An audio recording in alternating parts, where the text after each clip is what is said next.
gentlemen, and welcome to live basketball action here on ACTV, the official home of the Clinton Dragons and Anderson County Mavericks as far as sports goes here in Anderson County, and we are delighted to bring live basketball action for you tonight.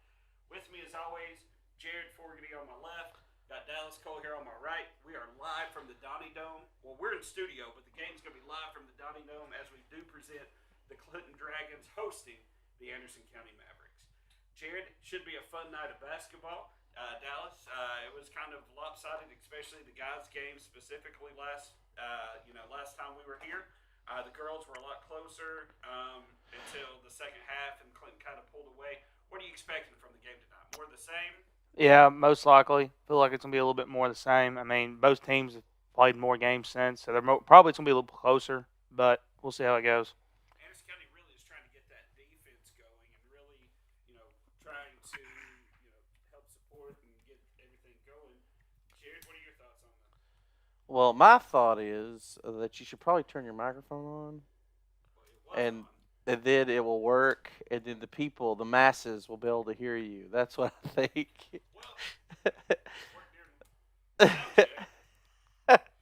Okay. During sound check. Hey, there it is. There we go. welcome. Work during sound check again. That over. Yeah. Can we roll that back? And welcome everyone to ACTV Sports, the official home of the Clinton Dragons and Anderson County high school sports here for the Anderson County schools. The Mavericks and the Dragons do play tonight. Dragons hosting Anderson County at the Donnie Dome. And we got, Dallas's prediction, kind of more of the same. Both teams have played more games. I don't know. I know right now the county is getting hit really hard as far as COVID and the Omicron goes and everything like that. I don't know if that's going to affect anything tonight or if any coaches or players or anything will be out. We'll find out here in a little bit. But, Jared, what are your thoughts on coming into the game this evening? Well, I think Dallas is right. I think that both of these Clinton squads are very good basketball teams this year. The first game, though, is Burton kind of leads that team, and they go as she goes in most cases. But I will say that there are some younger girls on that team that have really come on here in the last few weeks since we called that first basketball game. So I'm excited to see what maybe Harold does tonight for that squad. Yes. But then from the Lady Mavericks side, the announcement came out that Mitch Couples is going to be taking over that program full time. He has been the interim. Coach Anisicki has resigned to spend some more time with those twins that she has. So respect that decision. Absolutely. It's a tough decision to make probably for any coach, but respect that. So Mitch Couples has taken over that program, and he's got some young girls that are really stepping up as well. They had one game where there was 15 assists by the guard, and so that's impressive. So I think Anderson County girls are getting better. I think they're growing up a lot, but I think it's going to be a tall task for them tonight as they take on the Lady Dragons. I just think that they're a little outmanned. Absolutely, but as far as the point guard and everything, having 15 assists, that's one issue that Anderson County, as far as the girls, since that's the first game we're going, that's what we're kind of talking about. They had the issue bringing the ball up the court, a lot of turnovers, a lot of traps, full court press by Clinton, and they were having a lot of issues on, just trying to get the ball over the timeline, over the half court line. Jalen Bullock. I don't know why I went blank on her name. She had 15 assists in a game a couple weeks ago. Okay. Well, and that's the thing is they've just got to work on that ball control and getting it across the half-court line and then setting up their offense from there. So if they can get, that under control and really, if they've got a point guard, and Jalen has been playing since last year. Sure. We've called her name quite a bit, since we've been doing this. Yeah, I think she's a 13-sport athlete. Oh, she plays a little bit of everything. If it's round, she plays it. So, Just no football? No, the oblong? Yeah. Yeah. What else, Dallas? What's your hot takes tonight? Dallas's hot takes. Well, Clinton's coming off a tough loss against Fulton Wednesday night. I mean, it was a good, hard-fought game, but they're coming off that. Is that also, girls or girls and boys both did. And both. Yeah, and then last week, Mr. Trace Thackerson broke the school record for most assists in a game, and Jackson Gardner broke his record for most threes in a game. So, Dallas, I think we're going to go to the live shot here. We got the national anthem getting ready, and the colors are probably being presented tonight.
And welcome back, everybody.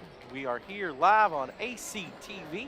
Thank you for joining us tonight for live basketball action here from what we call the Donnie Dome. And it's exciting to be back with you guys. It's been a couple of weeks. I hope everybody had a wonderful holiday, Christmas, New Year's, and I hope that you had a wonderful holiday. But we're glad to be back with sports here at Clinton.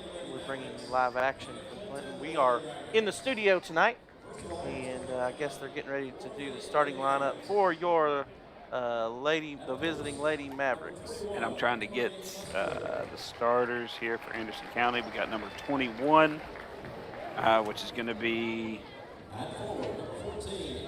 Emily Mustard.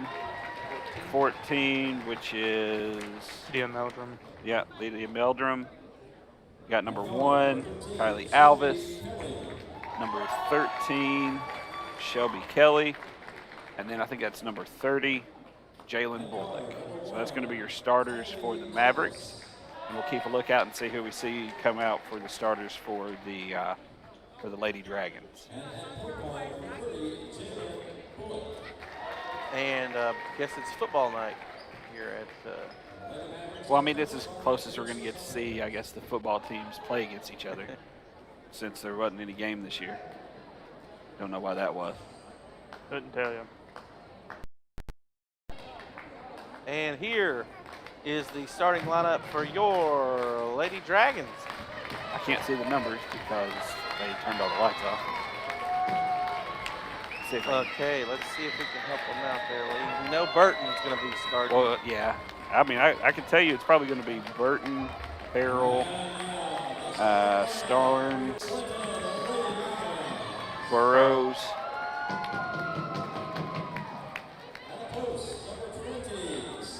Let's see. That's going to be number 20, I believe.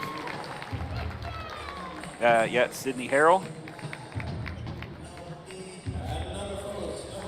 And then number 4.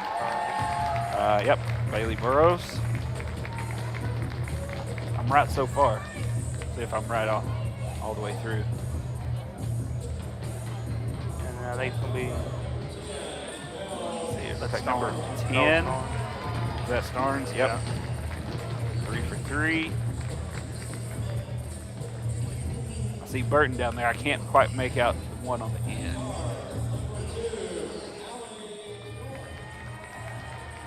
Number 2, maybe? We've already got 4. A fifth player. I can't see either. A fifth player. That's number 2. I think it's Allie York. Yeah, it is. Allie York is going to be a starter along with Sarah Burton. So when we were calling this game a few weeks ago, Burton was leading the nation in scoring. I think. I don't know if she's still leading the nation in scoring. I don't know, but yeah, she had 21 points and 4 boards. 21 points, 4 assists, and 7 boards. She came on in the second half. And and 8 steals. They kind of stifled her in that first half. First half, yeah, that was pretty much all second half. And Bailey Burrows carried them in the first half. She ended up with like 13 and 10, had a double-double. So, all right, and here comes Burton with the first possession. No good. Rebound pulled down by the Mavericks, and ball tossed away. Nice rebound there by number 10 for the Lady Mavericks. I think that's number. I think it was 13. 13? Okay, that makes more sense. Shelby Kelly.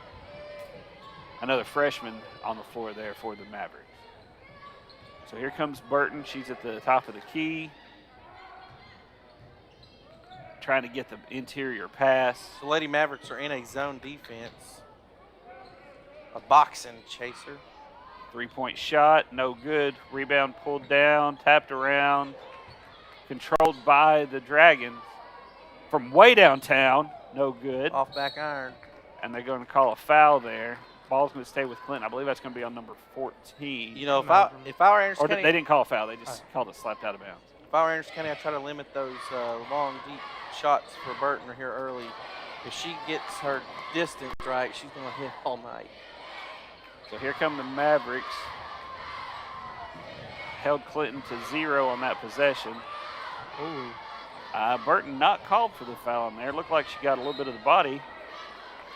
Yeah, let's see if the refs get a talking to on this end of the floor. If I know Mitch, he's probably not too happy about that.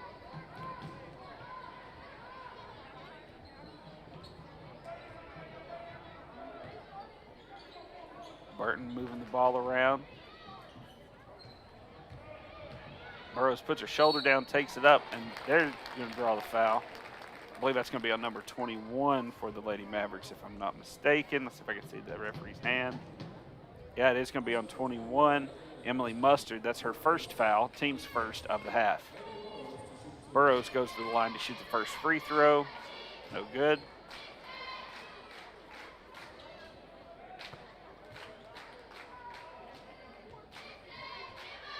Burrow's second free throw, knocks that one down. Still no field goals for either team so far tonight. Alvis with the ball, she's pushing it up. And they're going to call a reach-in foul there.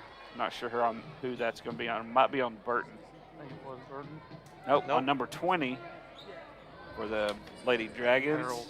Sydney Harrell. That's her first, team's first.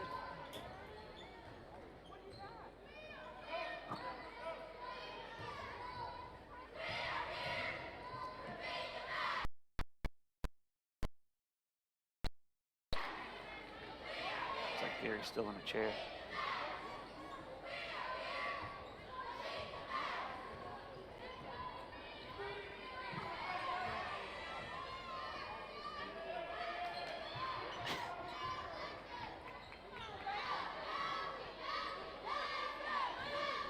All right, Burton with the ball. She takes a long three off back iron. There's a scuffle. There's a scuffle for the ball. Looked like they called a jump ball possession arrow into Anderson County. Oh, here comes Jalen. They broke the press. They've got numbers. That's going to be key for the Mavericks tonight. If they want to have success against Clinton, they're going to have to break that press and convert on those fast break opportunities. Nice ball movement by Jalen to get the open player, and that is her first assist of the night. So Jalen got assist number 1. I just want to keep an eye on that just to see how she does. Alvis and Bullock back to help bring the ball up.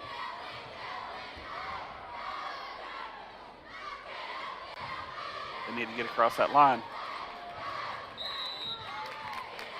Timeout was taken because, they're going to have to just they're just going to have to go. go, I understand trying to be careful and that type of thing, but if they want to be successful breaking that press, if they see a sliver, they're going to have to just go with it. Can't be timid.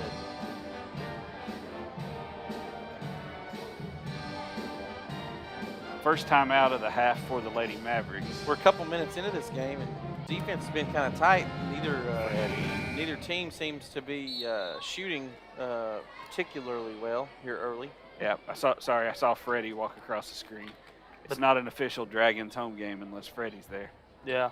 But also, like you're saying, they're starting off slow. I mean, that's how last game went, too. It started off real slow, and everybody started picking it up a little bit. Especially in the second half. Yeah. Thing is except for Burroughs, she really turned it on in the first half and kept Clinton in the game until Burton's offense woke up there in the second. Mm-hmm. Another turnover there by the Lady Mavericks. Yeah, Bailey Burroughs, if I'm not mistaken, she's just a freshman. She is. Yeah. Like I said, had an outstanding first half last time we were here.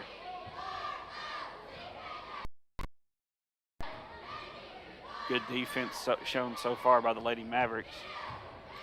Got to watch reaching in like that. Yeah, we've seen a couple of different. She got her on the arm. That's going to be a foul on number 14, Meldrum. And I believe that's her first. Team's second. First free throw is good. Ties the game up on this high-scoring affair. Belle Starnes. Here early. Yeah. Ties it up at 2.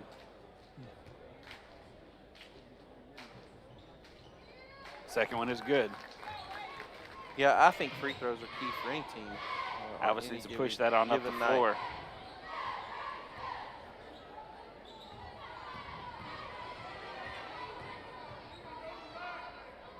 Wide open, toes on the line, no good. Rebound by Burton. Burton bringing it back up.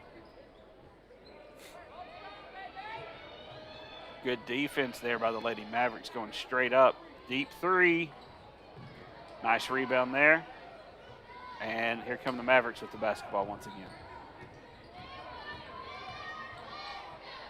Bullock gives it to Alvis. Alvis puts it on the ground, gets it over. 3-point shot. No good. Anderson County's looking for those threes right now. They just haven't been able to find the distance. Yeah, and ironically, their only points come from the paint. Nice jump shot there by Burroughs from the elbow. Knocks that one down. 3-point lead for the Lady Dragons as we're right at 4 minutes left to go here in the first quarter. Out of bounds. An errant pass. Yeah, an errant pass. And Dragons ball. Dragons substituting. Looks like number 10, Belle Starnes, comes and sits down. Number 11, Ashanti Davis checks in.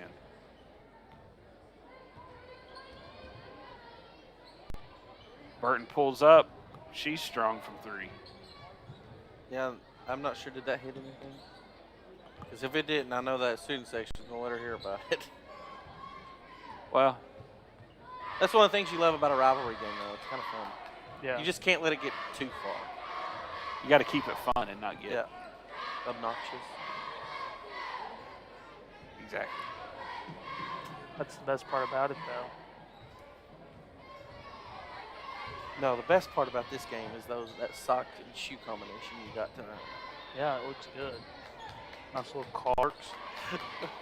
Brown Clarks with white socks. Mm-hmm. I know. I wish the socks were shin high, though. That would make it even better. It's like some soccer socks. Yeah. That's what I'm going to get him for Christmas. With like the red stripe going across the top of those tube socks. You know they have those socks now where you can get your face put on them? I'm going to get our face put on socks. Oh, that'd be fantastic. And then I'll get another pair with Andy and Ryan's face on them. Dragons have controlled the ball for a while down on the side of the floor in this one. And she lost control and the ball goes out of bounds. Nice body control there by the Lady Mavericks not to commit the foul. Yeah, I was a little afraid Bullock might get called for a body there. Yeah.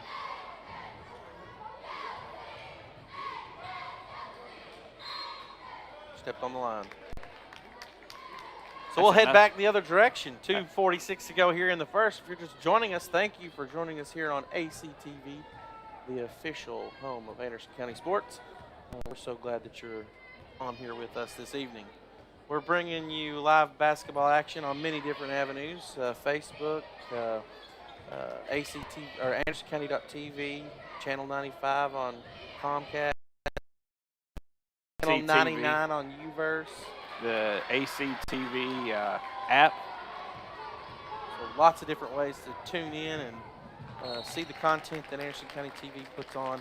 They do a wonderful job. Another turnover there by Anderson County. Anderson County's been able to, keep the Dragons off the scoreboard. They just haven't been able to convert that into points, other than that one fast break where Bullock dropped the ball off. So. Yeah, so far they've been effective on defense, though. They've switched up to a couple of different Burrows puts her head zones. down and drives it in. Nice drive there by Burrows. So they've Anderson County has run a couple of different zone defenses here early, as well as I think briefly they ran man. Burton steals it, takes it all the way to the rack, hits it, and I think they're going to get Bullock on the foul. Yeah, that wasn't a good foul. No, you gotta let that one. That one. You gotta let that one go. You either foul them where they don't make the basket, or you let them go. Yep.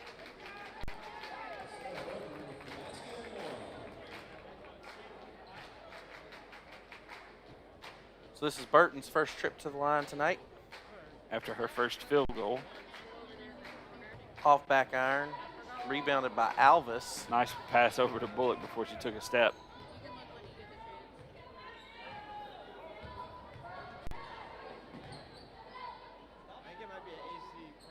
Good save. I thought she was going to lose it there. Oh.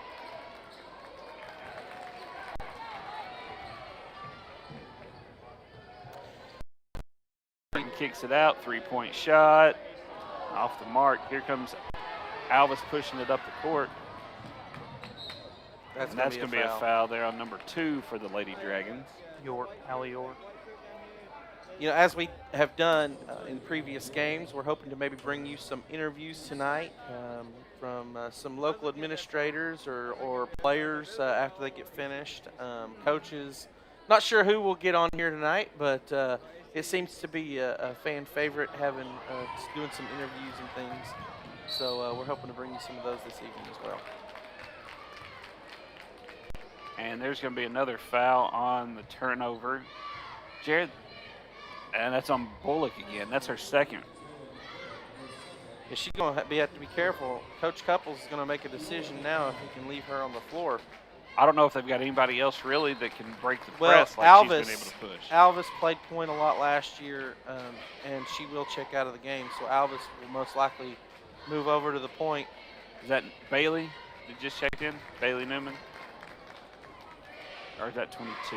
So that's Bullock will sit for the next minute and 9 seconds. They may bring her back in the second quarter if she can see if she Alvis puts it up and in. She drove to the basket, made it count.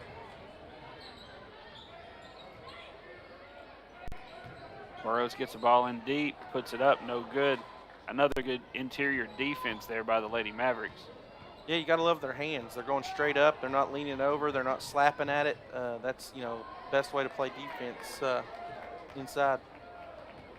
I think that's going to be a Mitch Couples trait. I think he'll specialize in the people underneath. I know in his days when he played at Tennessee Tech, playing inside there. Yeah, he went to Tech just like I did. Tech. Oh, they don't teach you to spell. Oh, you can spell, you just can't pronounce it. It is Cookville still.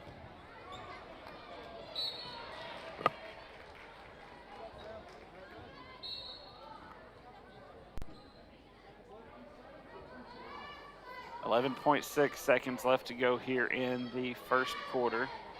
Dragons with a 7-point lead. This County needs to get the ball up to be able to get a shot off. Oh, inside. They had a good look at it. Puts it back up. No good. That'll be the end of the first. That's the end of the first quarter. Your score, Dragons 11, Mavericks 4. Good defense here early, Lee. A lot of defense early. A lot of rebounds and, But Clinton's been able to turn those turnovers into some points. Anderson County had a lot of turnovers there in the first quarter, especially once you got past about the halfway point. They just weren't able to, get control. And again, they were able to. Well, I mean, that's Clinton's defense. Absolutely. Well, they were able to get past the half court. They only had to take one timeout, in order to stop a backcourt violation. But they were able to get past. But once they broke that half court line, they weren't able to do anything once they got inside, except a couple of good drives. Dallas, what'd you see out there? Pretty much what y'all said. I mean, they are. It's just a lot of turnovers. So if both sides could limit that turnovers, I think it'd be a good game. Clinton's been able to do a lot more with the turnovers than Anderson County has. I mean, and then Anderson County's fouled a little bit more as well. I mean, that's helping. But that's one thing we got to work. You got your starting point. Yeah. Early in the game in the first quarter, both of them are on fast breaks, where she should have just let them either go. Or try to draw the charge even. But you got to think she's just a sophomore. I mean, that's right. She's still young, but again, that's one of those things that it comes with that basketball IQ. The more you play, you'll get used to those type things. Alvis moving her feet. 3-point shot, no good. Rebound pulled down by Anderson County. It looks like that was by number 21. She's had a few rebounds so far tonight. Rowan Smith pushing the ball up. I think they're going to call it foul on number 34 in the backcourt. Ellie Leander.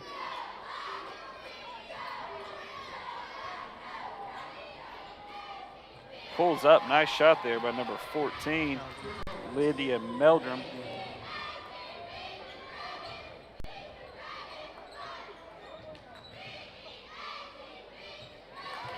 That was just a two-pointer, right? Yeah, nice from the elbow. Yeah, good shot. I think it's good for her. She's going to bring the come inside a little bit, get some confidence built up, and then another 2-point shot by Anderson County. Rebound pulled down. Because I'm not sure, has Clinton hit a three yet tonight? I don't think either side has. Yeah. There's one from Clinton. No good. Rebound pulled down by number 13, Shelby. Yeah, that's a tough for Anderson County. But all their guards are young. Alvis plays guard point some. She's more of a two. She's not really a guard. Like a traditional guard. No, she's not a point. She's more of a two, maybe even a three. Yep.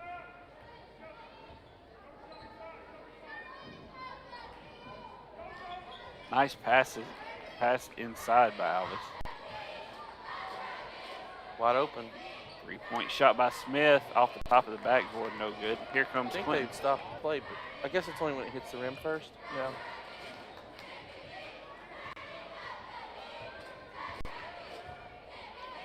She kicks it to the corner.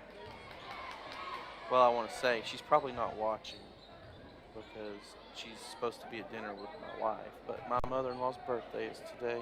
Oh, well, happy so birthday. I'd like to wish her a happy birthday.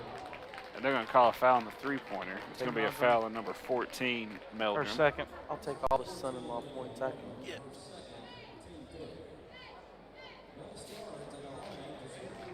Looks like Bullock's getting ready to check back in the game. Probably got some advice from the coaches. Well, I mean, they're basically 2 minutes into the second quarter, and they're hoping that maybe she can behave herself for the next 6, get to halftime with just 2 fouls. So she checks in. Meldrum checks out. I think they don't have the score right. I think Anderson County only has 6. That's a picture of the scoreboard. Right. I think it's not correct. Anderson County's hit 3 2-point buckets, no three-pointers, and no free throws. Yeah, that's what Okay. it's a good pass. Got a better memory than me. I don't know. I believe you. 3-point shot. But if it was wrong with more points, somebody's probably saying something about it. Well, good take there by Burrows. Clinton now leads by 10 or 11, depending on what you have your score at.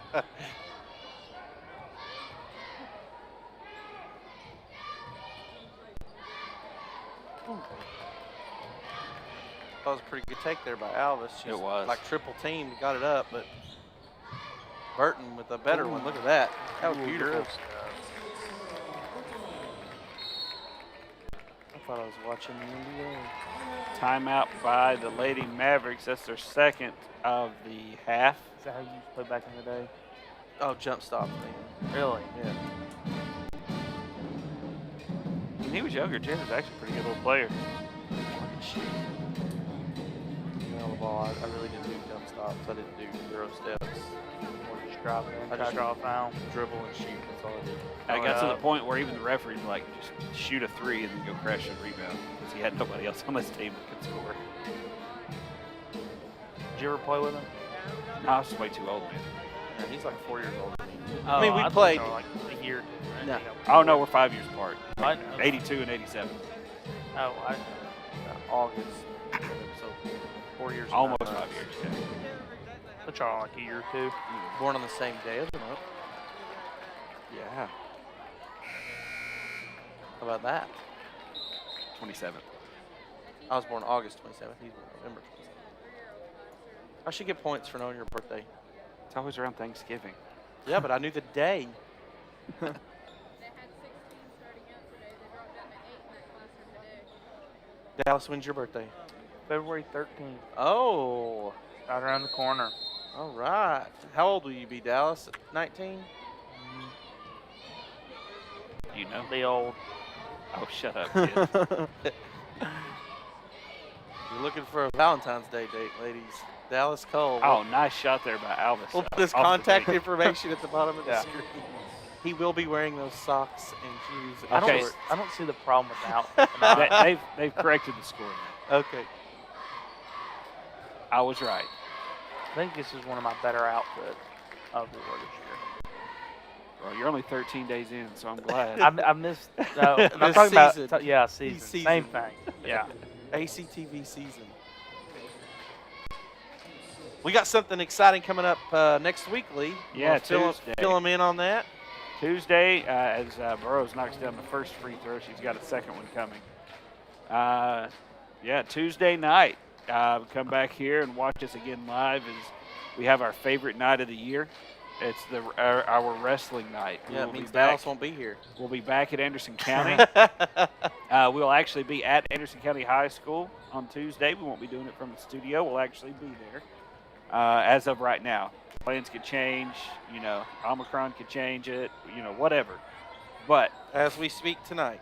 right, and hopefully we're going to have our regular third person for the wrestling. And that has been confirmed in my ear and throughout the studio. So we'll be there. And Coach Snyder. yeah, Dan Snyder. Eric, who's Dan? Jenkins. No. Maybe an old football coach from Washington. Dan or Schneider. I something. thought he's. I think this guy off Nickelodeon. They Could did all be. the cartoon shows, or like all the shows, like iCarly and that. Oh, I have no idea. And back to live basketball Yeah. action here. But anyway, we'll be doing the. Alvis has stepped out of bounds on that inbound pass. But we will be doing the.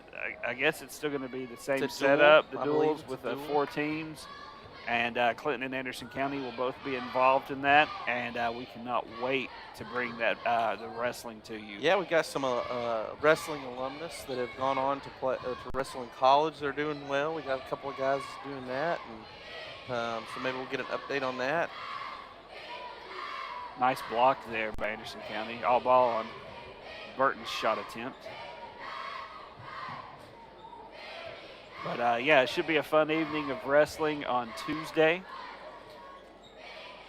And it's We- not wrestling. We will keep our AEW and WWE metaphors. to a minimum.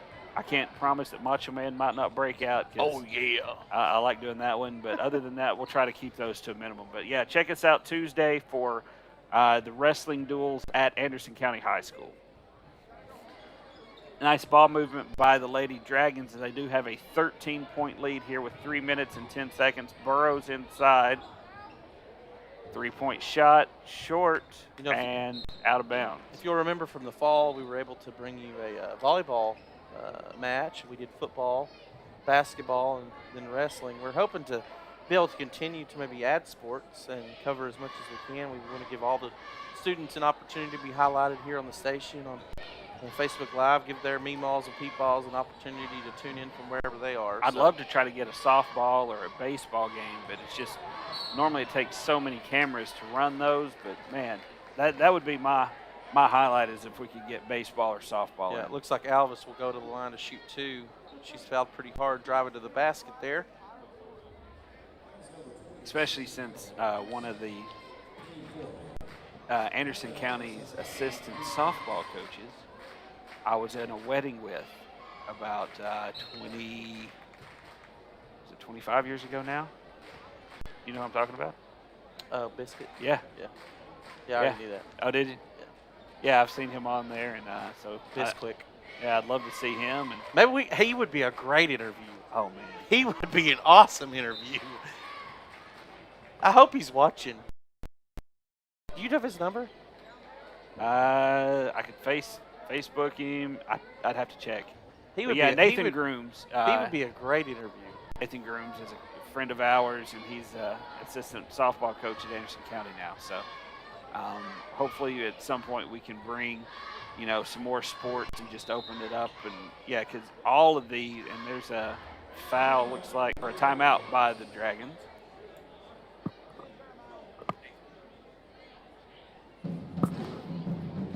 And another timeout there by Clinton. But yeah, we, any chance that we can, sports highlight, anything that we can, it's what we love to do. We try to get the band involved during football season by bringing their full performances. And we just, it's all about the kids. And that's what we try to do here. And that's why, we are, that's why we've been on here for so long. We get a lot of great feedback from the community, and really just trying to be there for the students and make this enjoyable for them. Maybe they can go back and watch themselves where they may not get the opportunity to many times. Well, and they also get to hear our madness, our silliness, and we've really expanded our fan base since we brought Dallas Cole on. Oh yeah, I mean we've gone from 5 to 6 fans with bringing Dallas in. Yeah. There were 8 at one point. Well, there's crossover. Some of them started out as fans of ours. Now that Dallas his is mom here. watched on one device. His dad watched on another device. It helped us out. And then Johanna was watching. So. And then we got the Whitleys watching, and I don't think they're watching. I think they're all there tonight. Yeah. Or at least I've seen both Garys. Yeah. Gary and Gary. Yep. And their other brother Gary. Is your middle name Gary? No, it's Aaron. Oh, okay. Like Hank? A-A-R-O-N. Couples directing his troops there. Clinton gets ready to inbounds the basketball.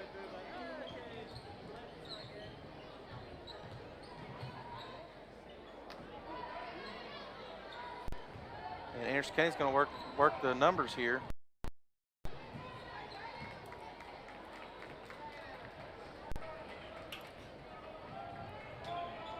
Burton squares up. I thought she was going to shoot it there. She slipped. She looks like she's okay. Might be that left ankle might be bothering her a little bit. So here come the Mavericks pushing it up the court. Bullock takes it all the way to the rim, and they're just not able to finish around the rim right now. Down Burton to Burrows, lays it up Coast and in. to coast. Nice pass there by Burton. And heads up by Burrows to get back and lay that up. And one. Bailey is also a pretty good softball player too, if I'm not mistaken. And that season will be right around the corner, and her family has a title company in town.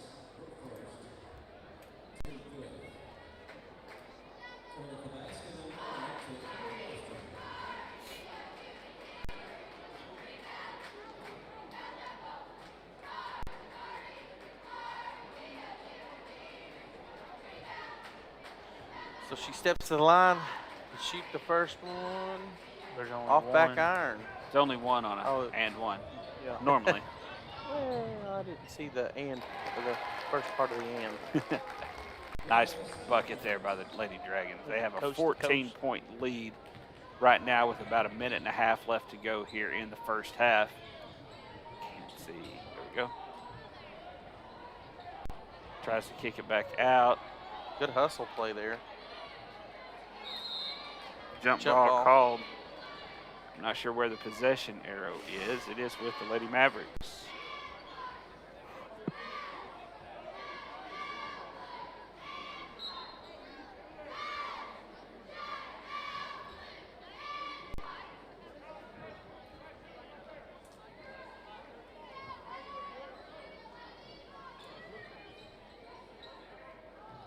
Ball comes inside to Rowan Smith.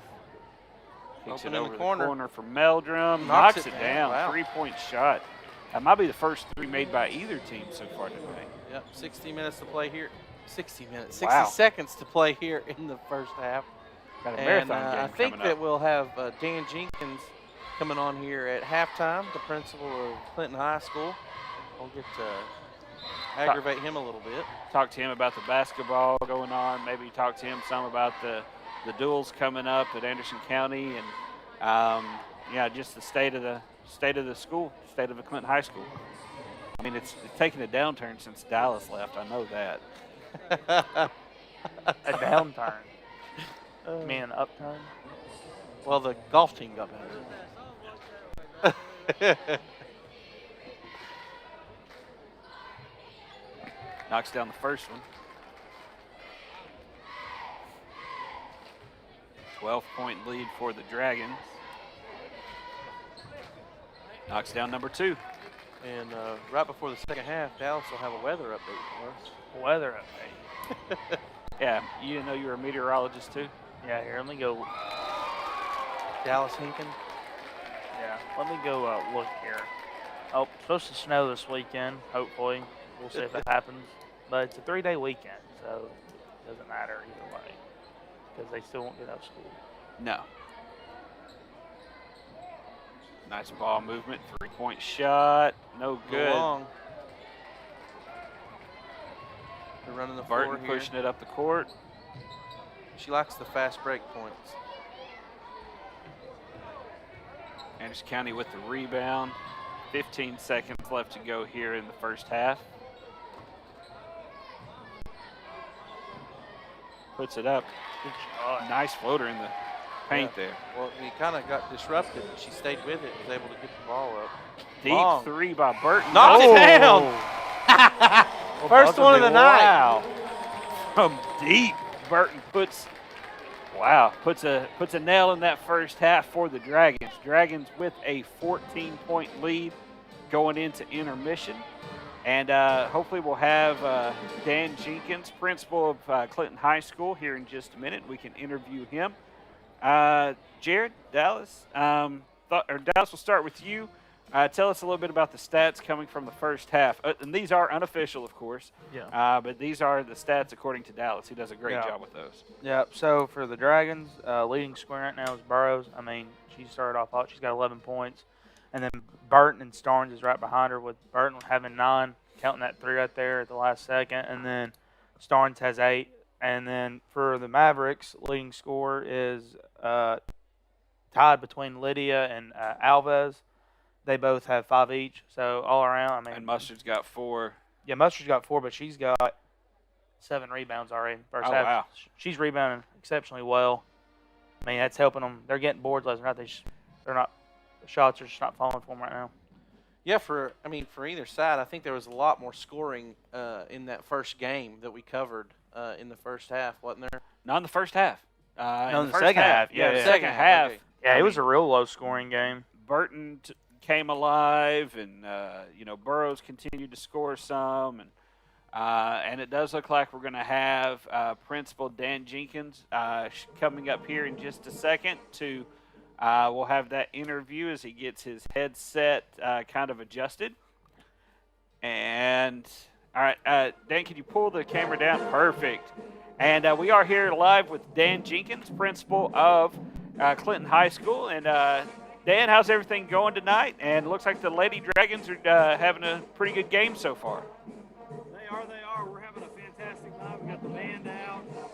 Place is packed.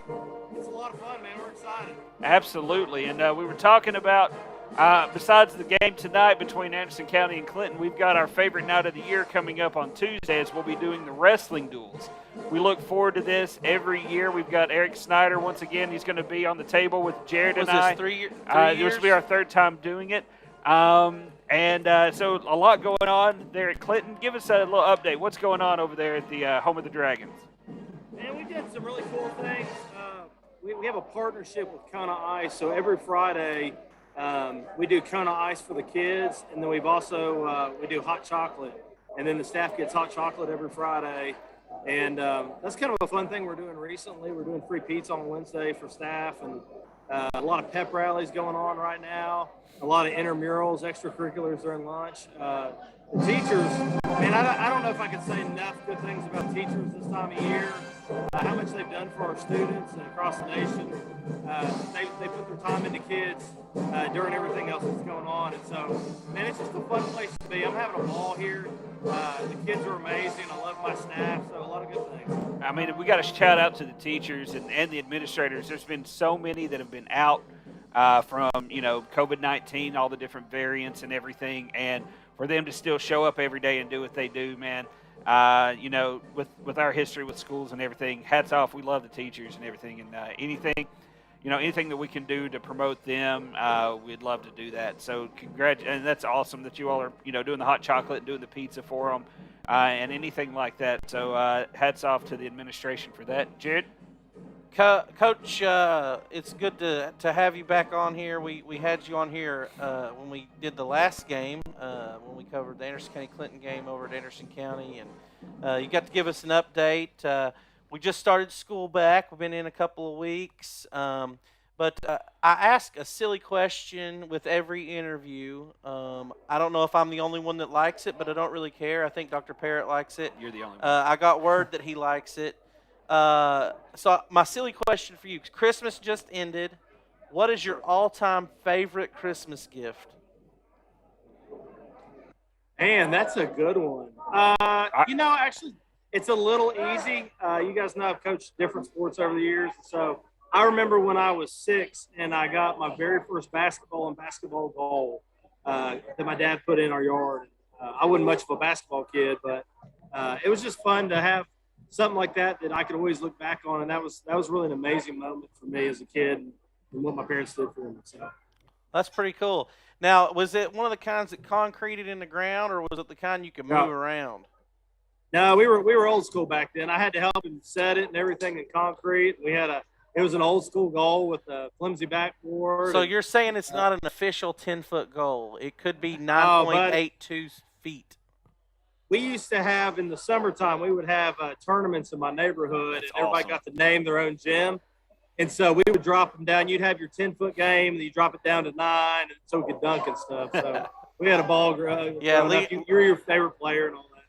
So we had the same style basketball goal. It's actually still in my mom's driveway. I wouldn't trust it now, though. Yeah, and we had gravel, though. We didn't have, like, a paved driveway. And so we actually got pretty good at handling the ball because, like, if the ball catches the gravel at the wrong angle, it could be going anywhere. Well, it's kind of like that Larry Bird story where he's playing in French Lick, Indiana, and he's got I think it's an old milk crate that he's cut in half and made as the goal itself, but he's on dirt. So absolutely makes you a better ball handler when you don't dribble on level land, right? Yeah, you don't know where it's going, but so far, Sarah Burton has had a heck of a game so far. Bailey Burrows, as a freshman, talk a little bit about some of the dynamic that you've seen specifically, with those players, in bringing on some of the younger kids, and trying to have, and they've had a very successful season so far. What else? What are the next things they need to do in order to keep that going? Well, I think you keep doing what you're doing, which is. At times, Coach Phillips is starting, 4 freshmen and Burton, and kind of rotating them in and out. So I think you keep developing those kids. keep them in, get them as many varsity minutes as they can, get them used to for district tournament and region play. I think the other thing is make sure we're rotating other kids in so that we can keep people healthy. So getting a lot of looks, if you can get up good on the team, getting a lot of looks from different kids and really developing them is key, especially in January. We talk about basketball, Right. kind of about another month to change, you guys. So. Rules on Tuesday. Of course. Would I miss a duel of your color commentator, Eric, the wrestling man Snyder out there, boys? I Oh wouldn't miss that man, for the world. once we get Eric out there and get him going, man, it's so much fun, and we really And he knows his stuff. He does, and that's the Exactly. best part is, when we started this 2 years ago, Jared and I, the closest thing to wrestling we knew was like Bret Hart. Well, that's not from exactly WWE. true. I had a lot of wrestlers in my dorm when I was a dorm director you actually at knew- Cumberland, so I knew a little bit about it. But I okay? had no clue. But now, with him, and he's taught us so much, so we've actually picked up on the scoring style and everything. It's so much fun to do. So we'll definitely look forward to seeing you out there. And Yeah, he's got a singlet he's going to be wearing to cheer on his Dragons. Wrestling man Snyder. Hey, seriously though, I'll give a shout out to our coach, our wrestling coach, Coach Yeah. McDonald. They're 14-6. Last night they beat Farragut, CAK, and West. Oh wow! And man, he is. Now I would say it's across the board at Clinton High School right now, not just for teachers, but our coaches. Man, they're knowledgeable. They love kids. They put the time in.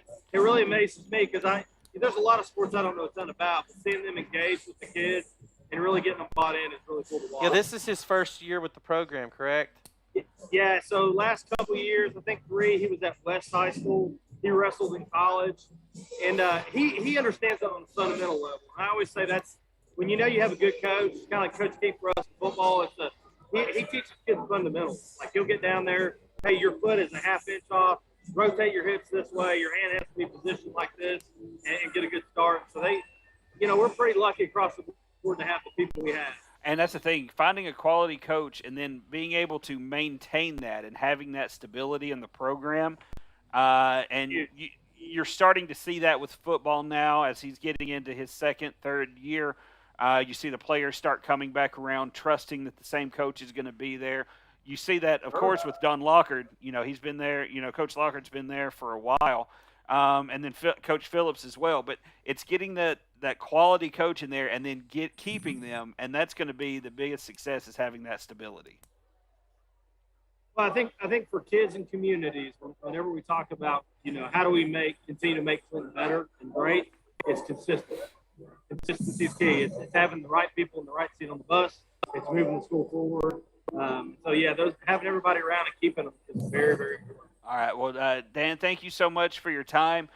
Good luck to you and Clinton High School, as far as sports and, curricular, everything going forward. Thank you so much for your time, and we'll see you on Tuesday, okay? Hey, thank you guys so much. Go Greg. Yeah, thank you so much, Coach. And as we have about 10 seconds left to go before we start the second half, what a great interview there by Coach Jenkins, Principal Jenkins. Anytime you're a coach, I think it's just, we talk about since this quite we've a bit. been doing this, he was so when Yeah, we started coach. doing this, he was athletics director Right. at Clinton High School, and then he left for a couple years and went to Norwood Middle as principal, and then last year he came back to Clinton as the principal at Clinton. So, it's been kind of a transition for him, but we've known him for a long time, And it's great to get to talk to him and any of the administrators or coaches or anybody we get. It's always fun. One of the things that I pick up on so much as we get this second half underway, it doesn't matter which school you talk to, the administrators are excited and proud of their work. And specifically of their teachers. Of their school and their teachers. So as somebody that lives in the community that has kids that next year will be in kindergarten and have Audrey will be in kindergarten next year. Oh, that hurts. As a parent that's got kids that are getting ready to be in school, it's just it's awesome to see our administrators take pride in their schools. And also teachers and administrators that really care about the kids, care about the community. And that's one thing about Anderson County Schools is it's been there for a long time, and I'm really, really happy to still be a part of it. Even though you live in Across the river. Three-point shot, no good. Across the river, down the interstate, so. I know. Yeah, he's fucking like the old green brick. The old green The brick. old, yeah. Yeah. Oh, I don't want to get into that. Oh, that old chestnut. What a legend. What a legend it was. I guess they're gonna. If Anderson but County and Clinton The ever new bridge play is like again- 3 times as Oh, wide. it's nice, It's yeah. awesome. Yeah. If Anderson County and Clinton ever play again in football, they may have to change the Yep. trophy up.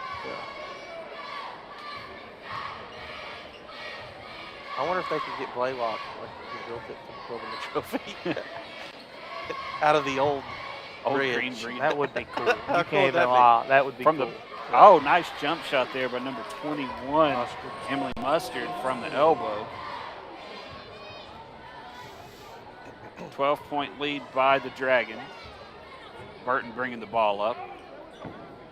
Gets the ball over to the side.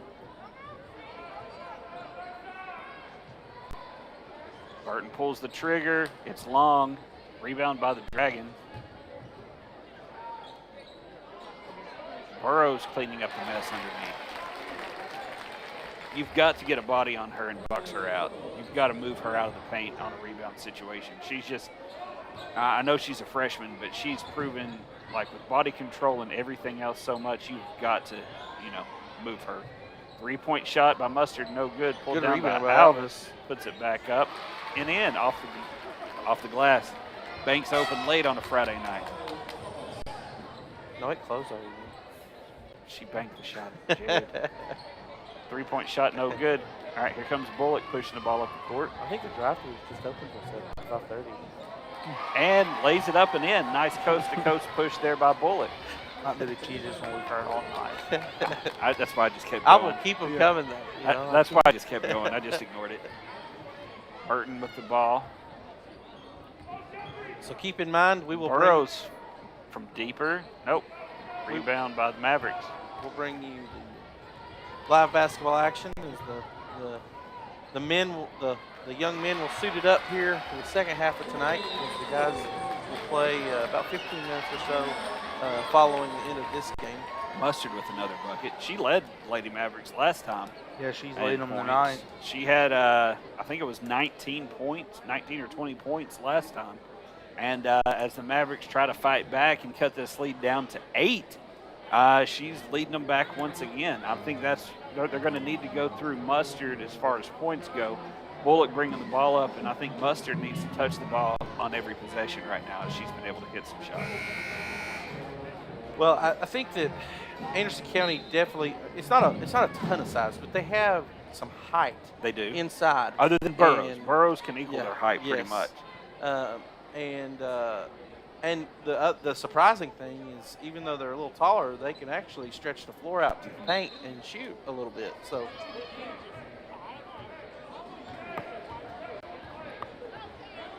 4:50 left to go here in the third quarter. As number 2, Allie York is bringing the ball up. Burton floater in the lane, gets her own board, puts it up again, gets another rebound. She puts it up for a third time. This time she's fouled and she'll go to the line to shoot 2. I didn't see who the foul was on. I was trying to watch his hand, but wasn't able to see it. I didn't see a number either. Other than they're shooting 2.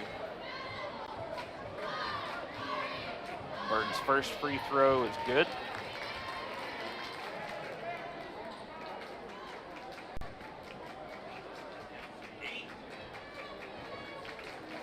Second free throw, knocks that one down as well. Extends that lead back out to 10. 34-24. Dragons lead, 4.5 minutes left to go here in the third quarter.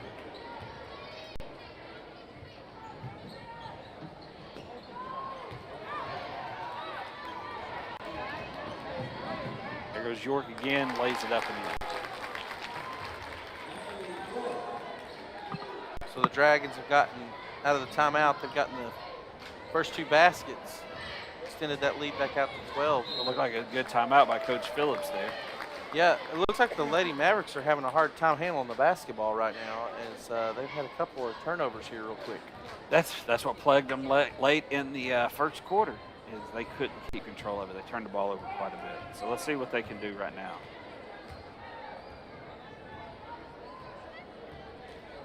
Just a quick reset. Looks like it's going to be Alvis and Meldrum. Bullock. Good shot. As Burton knocks down another 2-point basket right there. Let's see, what was that? Oh, Alvis, Meldrum, Bullock, Mustard, and Kelly in the game. As Kelly puts up a shot, just a little strong up back iron from right there for the Mavericks. For the Dragons, you've got Burton bringing the ball up. 3-point shot by York, knocks it down. Beautiful shot. Really nice shot there by Allie York. Burton, York, Burrows. Everybody else checking the game. Number 11 is checking in. He was just blocking the pass.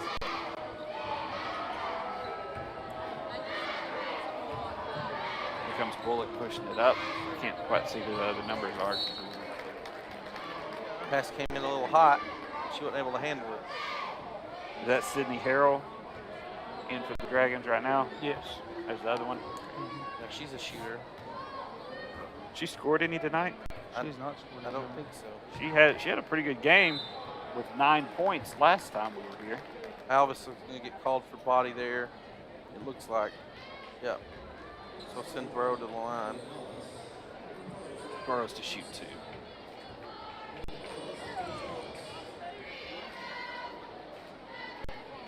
Knocks down the first one. Looks like Ellie Lander is about to check in for the Burrow's shoes, look at them. Look how bright those are. You know what they're called? shoes. Oh, yeah. Highlights. Sneakers, tennis shoes. No, like what shoes they are. I have no idea. From this far away, I have no idea. Probably something you would wear. I would actually wear those. Yeah. They're nice. I like them. Yeah. Poppy collar. Right now, my shoes they're all black with like a chrome swoosh on them. My Those basketball look like shoes. brown Or my Clarks to me. basketball shoes. Those look Yeah, like not these. Now my shoes. I mean, Do you have the Michael Jordan Are the golf classic cleats? No. I'm rocking some foot shoes right now. Burton lays it up, gets her own rebound, puts it back up again. Be sure to give her that board for that one as well.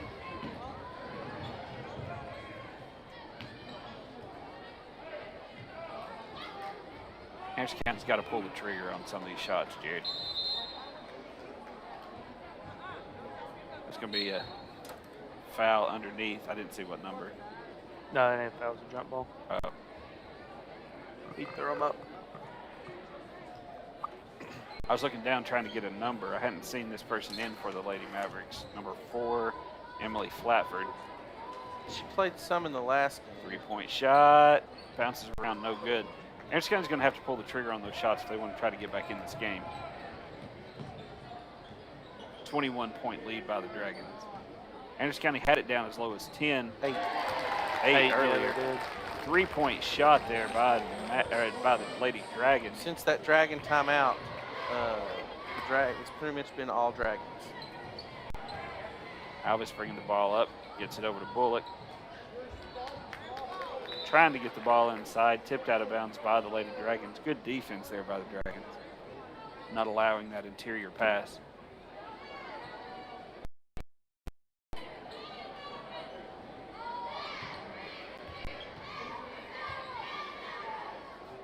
Bullock for 3. Nice rebound reset by the Mavericks. Ball taken away by Burton. Pushing it up the floor. Stripped away, and they're going to call a foul. Looks like it's going to be on Bullock. Is that her third or fourth? Third. Am I correct? Mm-hmm. Minute 11 here to go in the third period. Burton steps to the line. In and out.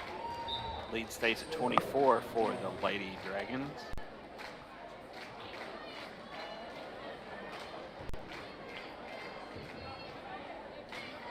Second free throw.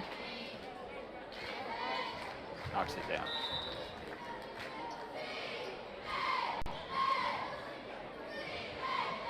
Oh, thought she was checking out, but she's not. It's Alvis. Getting some subs in there. Maybe get some three-point shooters in there. They've got to start getting some shots off.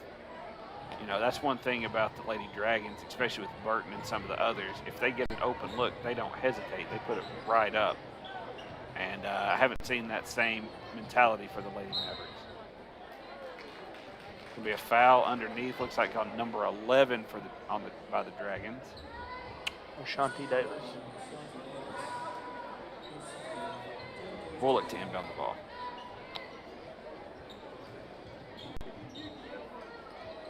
Three-point shot, no good.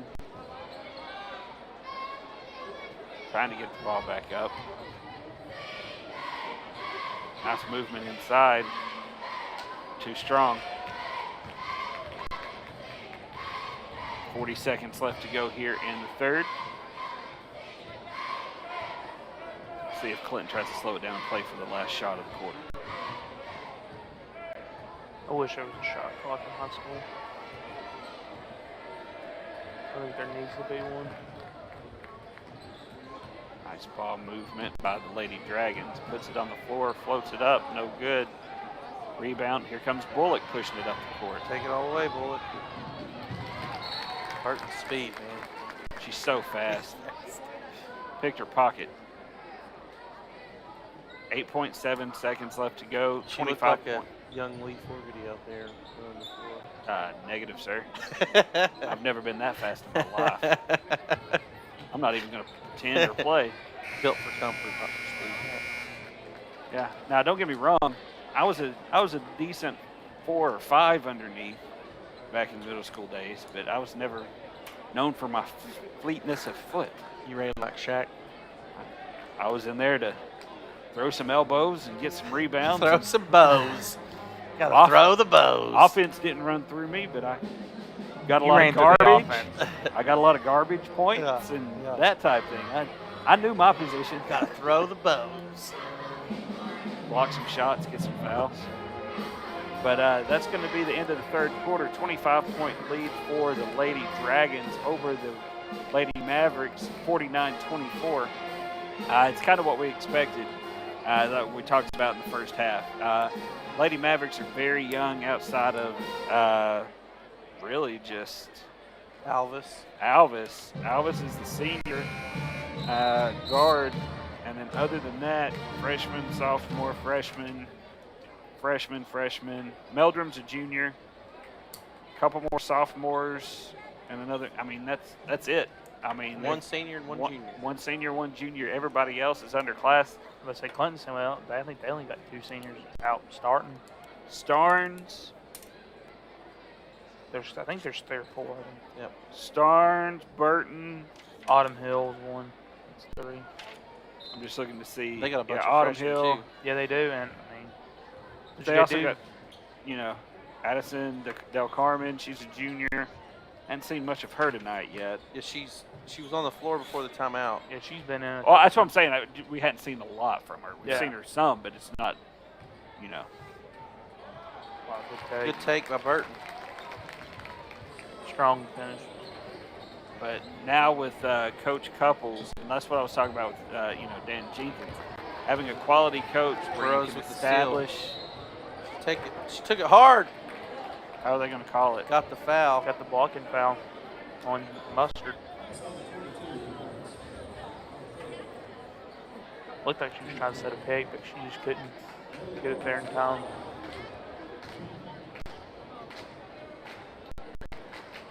Free throw's no good, a little short. But surprised we hadn't had any throwing mustard out on the court jokes or anything yet, Jay. Yeah, honestly. Mustard belongs on a hot dog. Or thrown at Lake Kiffin, and I'm okay with either one of those. It was the golf ball, Lee. And the water bottle snag. And it's honestly might be the catch of the year. For Ole Miss. No, for college football, honestly. As he's going in the tunnel. Yeah, they launched and it's just boom. Yeah, there's some talk out there like he may end up in the NFL before it's all over. Nah, I think he'll stay. I think he'll stay for a few more years, at least one or two. I'm looking at Gerard Mayo. Played Really? linebacker at Got interviewed. UT. He interviewed at Texans, Texans, Broncos, and Vikings are all Wow. interested. He could pick up. He's been a linebackers coach pretty much since he retired for the Patriots. I think he played like 9 years in the league, I believe, He and played then forever. took a couple years off and rough foul there. That wasn't a foul. No, it was out of bounds. Yeah, it was Oh, a block. Yeah. But Well, it was a tough fall. But yeah, played 9 years for the Patriots, took a couple years off, and then came back as a linebacker coach. And he's a lot of talk that he's going to get a chance somewhere this year. The one I was surprised about, though, was Miami's coach. I didn't think he was leaving. I didn't like Texas, really, the Texans firing their coach after 1 year. I don't like that firing after 1 year. that's the name of the game in the NFL, man. Well, here's the You gotta thing. win. Unless your name's Derek Dooley or Butch Jones, I wish they'd have fired them after. Yeah, but Dooley spent a long time in the NFL after he left us. I mean, I wouldn't be. He was with the Cowboys. He was their wide receiver coach forever, wasn't we he? saw how good their wide receivers were. Yeah. But now after he's gone, They've got some all pros. I was Yeah. kind of hoping. yeah, literally, Yeah, yeah. they got 3 of them. I'm telling you, he leaves and they get good. Des 3-point Bryant. shot. I was hoping. I was just like, all right, Des Bryant. He will smart off to Des one time, and Des gonna like. I love that. 3-point shot. Off the back iron. Pulled down by Anderson County. Something went on the other end of the court. Not sure Yeah, what. Burton was down. I think she's still dealing with that ankle. I don't know if it rolled on her or what, but she's been. It's her wrist, hand. I don't know. She's shaking her hand. I think she got stepped on. Oh, maybe some blood on the elbow. Throwing bows. It's my job, man. Lee had the The elbow Lee pads, Fogarty special. Hey, man. knee pads, elbow pads. Oh, I didn't have any pads. Takes away the point of that elbow. He looked like I- Kareem out there I- with the goggles. I did spot Dr. Parrott. He is in the Donnie Dome tonight. Is Maybe we can get him up here for a I saw, interview. I saw where his beautiful wife Rachel was watching this on Facebook earlier. I don't know if she still is, but shout out to, You to know what? Mrs. P, You know what? You know what's the best thing about Dr. Parrott is? his wife. Rachel Parrott. Yeah. It's the best thing about him. There's no doubt about that.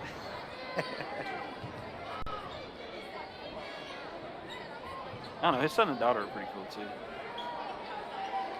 No, I stand by what I said. Hey, we're going to the President's Cup and staying with Matthew. You gotta give Matthew some points there. We've been I think I friends- might be going this year. We've been friends we'll for see you up there. 30 years. I think it'll be Nice, Okay. nice inside move there by the Mavericks. Are you going to the President's Cup this year? Talking about it. Go on Friday. See you up there. We're probably gonna go up Thursday too. But that was our mom's Christmas present to us. Oh, it's, We got to do the Ryder Cup this I know I wanted to go. That was Really awesome.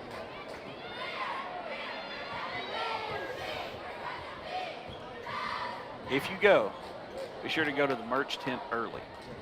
They sell out that easy. Oh, the best stuff sold out. Like I've got I a wanted big one of those dome. hoodies. I wanted one of those hoodies they had. Oh, you know how much those hoodies were? Yeah, like $300. Yeah, Yeah, I they're- wanted one. They're yeah. sick. But I wanted to go back. That we went a couple days. The second day I went back to try to get me a hat because I decided I didn't get it the first day. Decided I wanted to go back that second day and grab it. as we Because were you were leaving. wearing a hat the first day. Yeah, and I've got a large dome. 7 7/8 is the size I needed. They were completely sold out of every color, and there were like 6 different styles. Every color was sold out. What I want to know is how many people with a head your size are there? That's my gosh. point. And I don't even have any hair. It's not like I've got, these thick, luscious locks that push the hat out to a bigger size. But yeah, I regret not getting that the first day. That part of Wisconsin we went up to, that was a fun trip. John Driver, Claw. I know we flew to. Ain't no way I was driving that. But here's a bit of information. If you do it again, just fly to Chicago, rent your car in Chicago, and drive the rest of the way. We did it. We flew on into Milwaukee. Yeah, we could have been there by the time we got to the waited. airport. Yeah, because we got our plane from Chicago to Milwaukee was delayed. And It's then- just a 2-hour drive, right? Something Yeah. like that. Except rental cars were as much as one of our plane tickets. No, as the plane tickets. We rented a car for 4 days. Something like that. I don't think the people watching this want to hear that. Anyway, Back to the action. 5 minutes left to go. 3-point shot, no good. Out of bounds, Anderson County basketball. Sometimes we just look for things to kind of fill in the time, especially when the scoring's got out of hand. Right now, unfortunately for the Lady Mavericks, unfortunately for the Dragons, that's kind of where we're at. 3-point basket- shot. No. Inside the wow. I didn't mean said, 3, I meant jump shot. Yeah, I heard 3. You didn't hear anything. Huh? Exactly. Deep 3 for the Dragons. Knocks it down. Wow. Money. Little Burt Bertelkamp throwback. Oh, we're All going to right. get Dr. P on here. It's still hard for me to, after so many years, call him Tim, call him Dr. Parrott and these type things. I'll do the best I can. Haven't talked to Dr. Parrott in a while. Puts it up, no good. Gets a rebound. Well, fade away. Kobe. Wow. And a foul. There was like, did you get all those rebounds right there, Dallas? Yeah, I think I did. If you It did, reminds me of like the replacements. That's a foul on number 52 and number 36. That's 15 yards and a foul on 30. That's is somebody on the calculator. free throw knocks down the first one.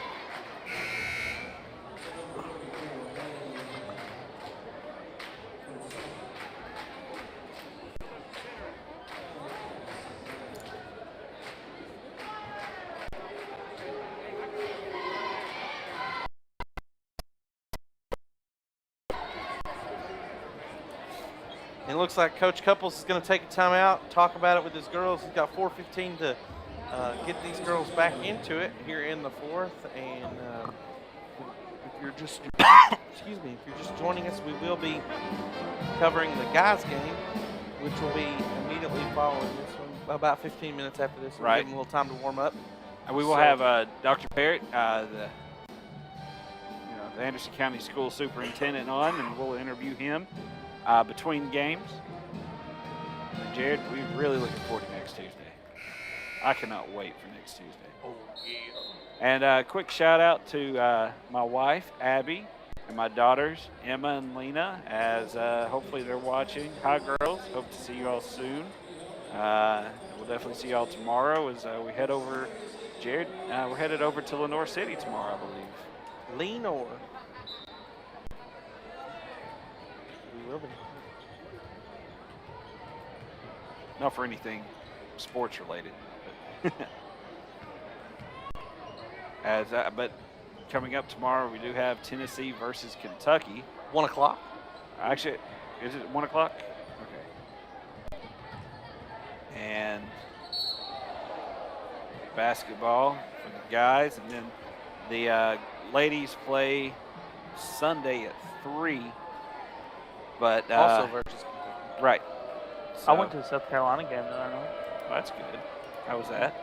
Good game. They won. Yeah. Good pass. Knocks it in. See, that's the type ball movement that Lady Mavericks are really needing in order to get this going. That was a pass there by the Dragons, went out of bounds. Maverick basketball, 25-point lead with a little over 3.5 minutes left to go here in the fourth quarter.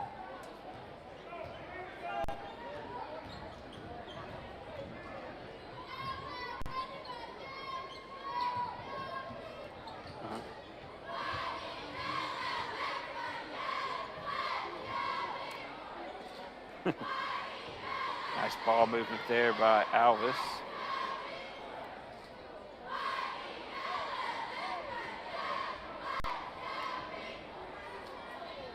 Oh, good shot.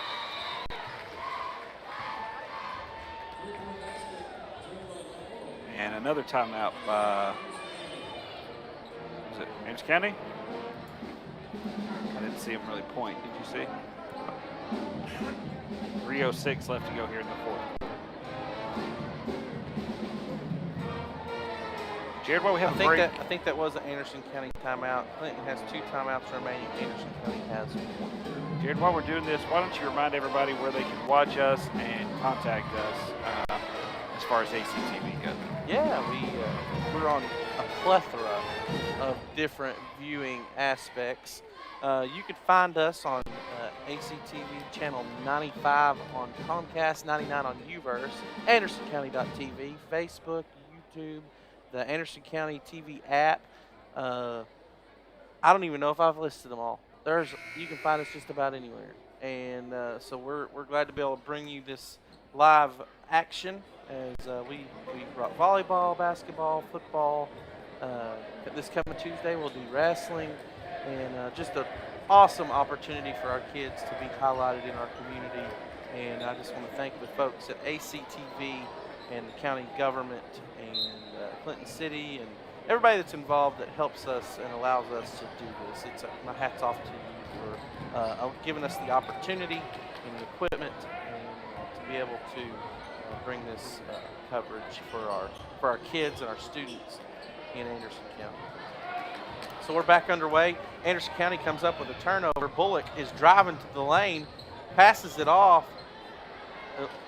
Defense by Clinton is pretty tough. Back to Bullock. Bullock puts it up off back iron, and Burton comes away with the rebound. Burton's headed with it the other direction. Pretty tough foul there.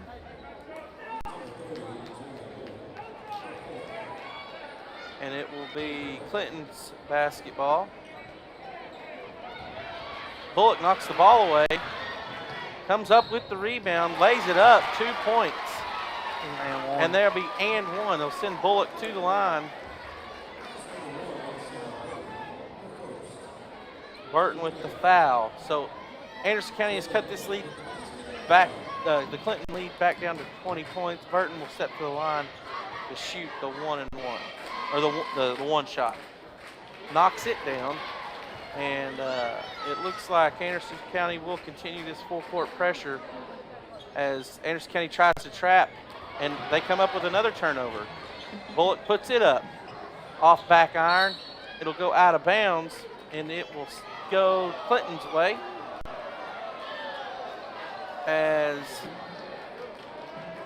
maybe not. I thought they pointed Clinton's direction, but Anderson County's going to inbound. I thought it went out on Burrows. Alvis with the 3. Knocks it down. Nice high arcing shot there.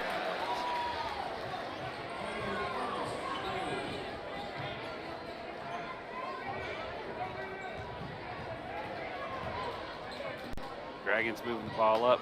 York for 3. Not able to answer. Controlled by the Lady Dragons. I thought York was going to take another one, but Burrows puts one up off the mark. We're going to head back the other direction. Bullock's going to be picked, but it will be out of bounds on Clinton. York wasn't able to throw it back before she stepped out. But it looks like Lady Mavericks made a nice little run here. Cutting this lead down to 16. Nice hands, feet. What happened? What'd you do? Oh, Jared? Really? Wow, good take. Nice little drive to the basket. Again by Bullock. So here are the last 90 seconds. The Bullocks kind of put it on her shoulders. Good. What? Let's see here.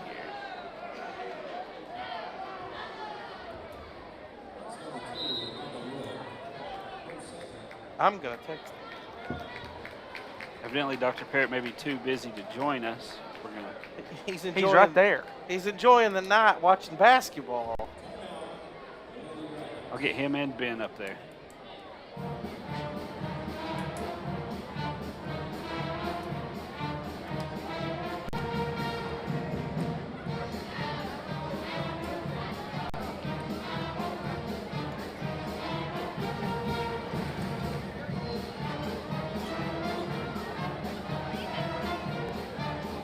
So we got a timeout going.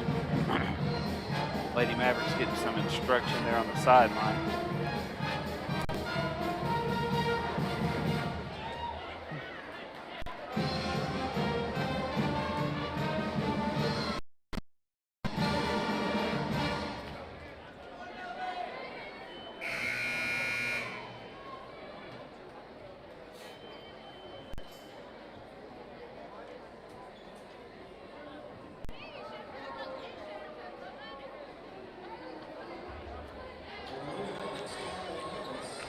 And if we're not able to get Dr. Parrott in for halftime, we'll take a little break and come back in a little bit and bring you boys action.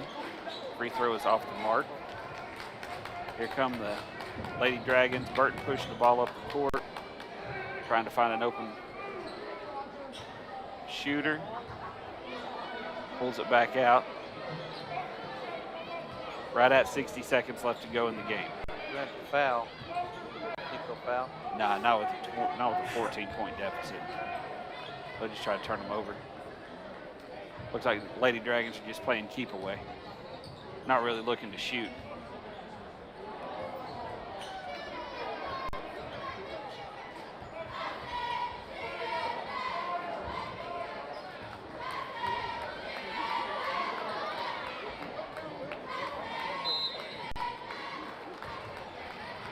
I think that's going to be a foul on 21. I believe that's on Mustard.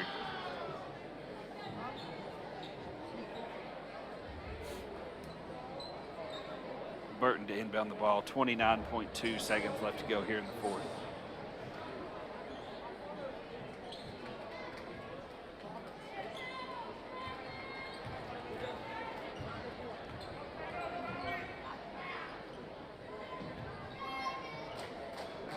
This is one way to slow the momentum down from the other team. It's like the old weave by the Harlem Globetrotters. Oh, not so far. When they played the Washington Generals. And Lady Dragons run it to the end of the court, end of the game. Your final score, Dragons 55, Mavericks 41. We're all meeting out at midcourt or something.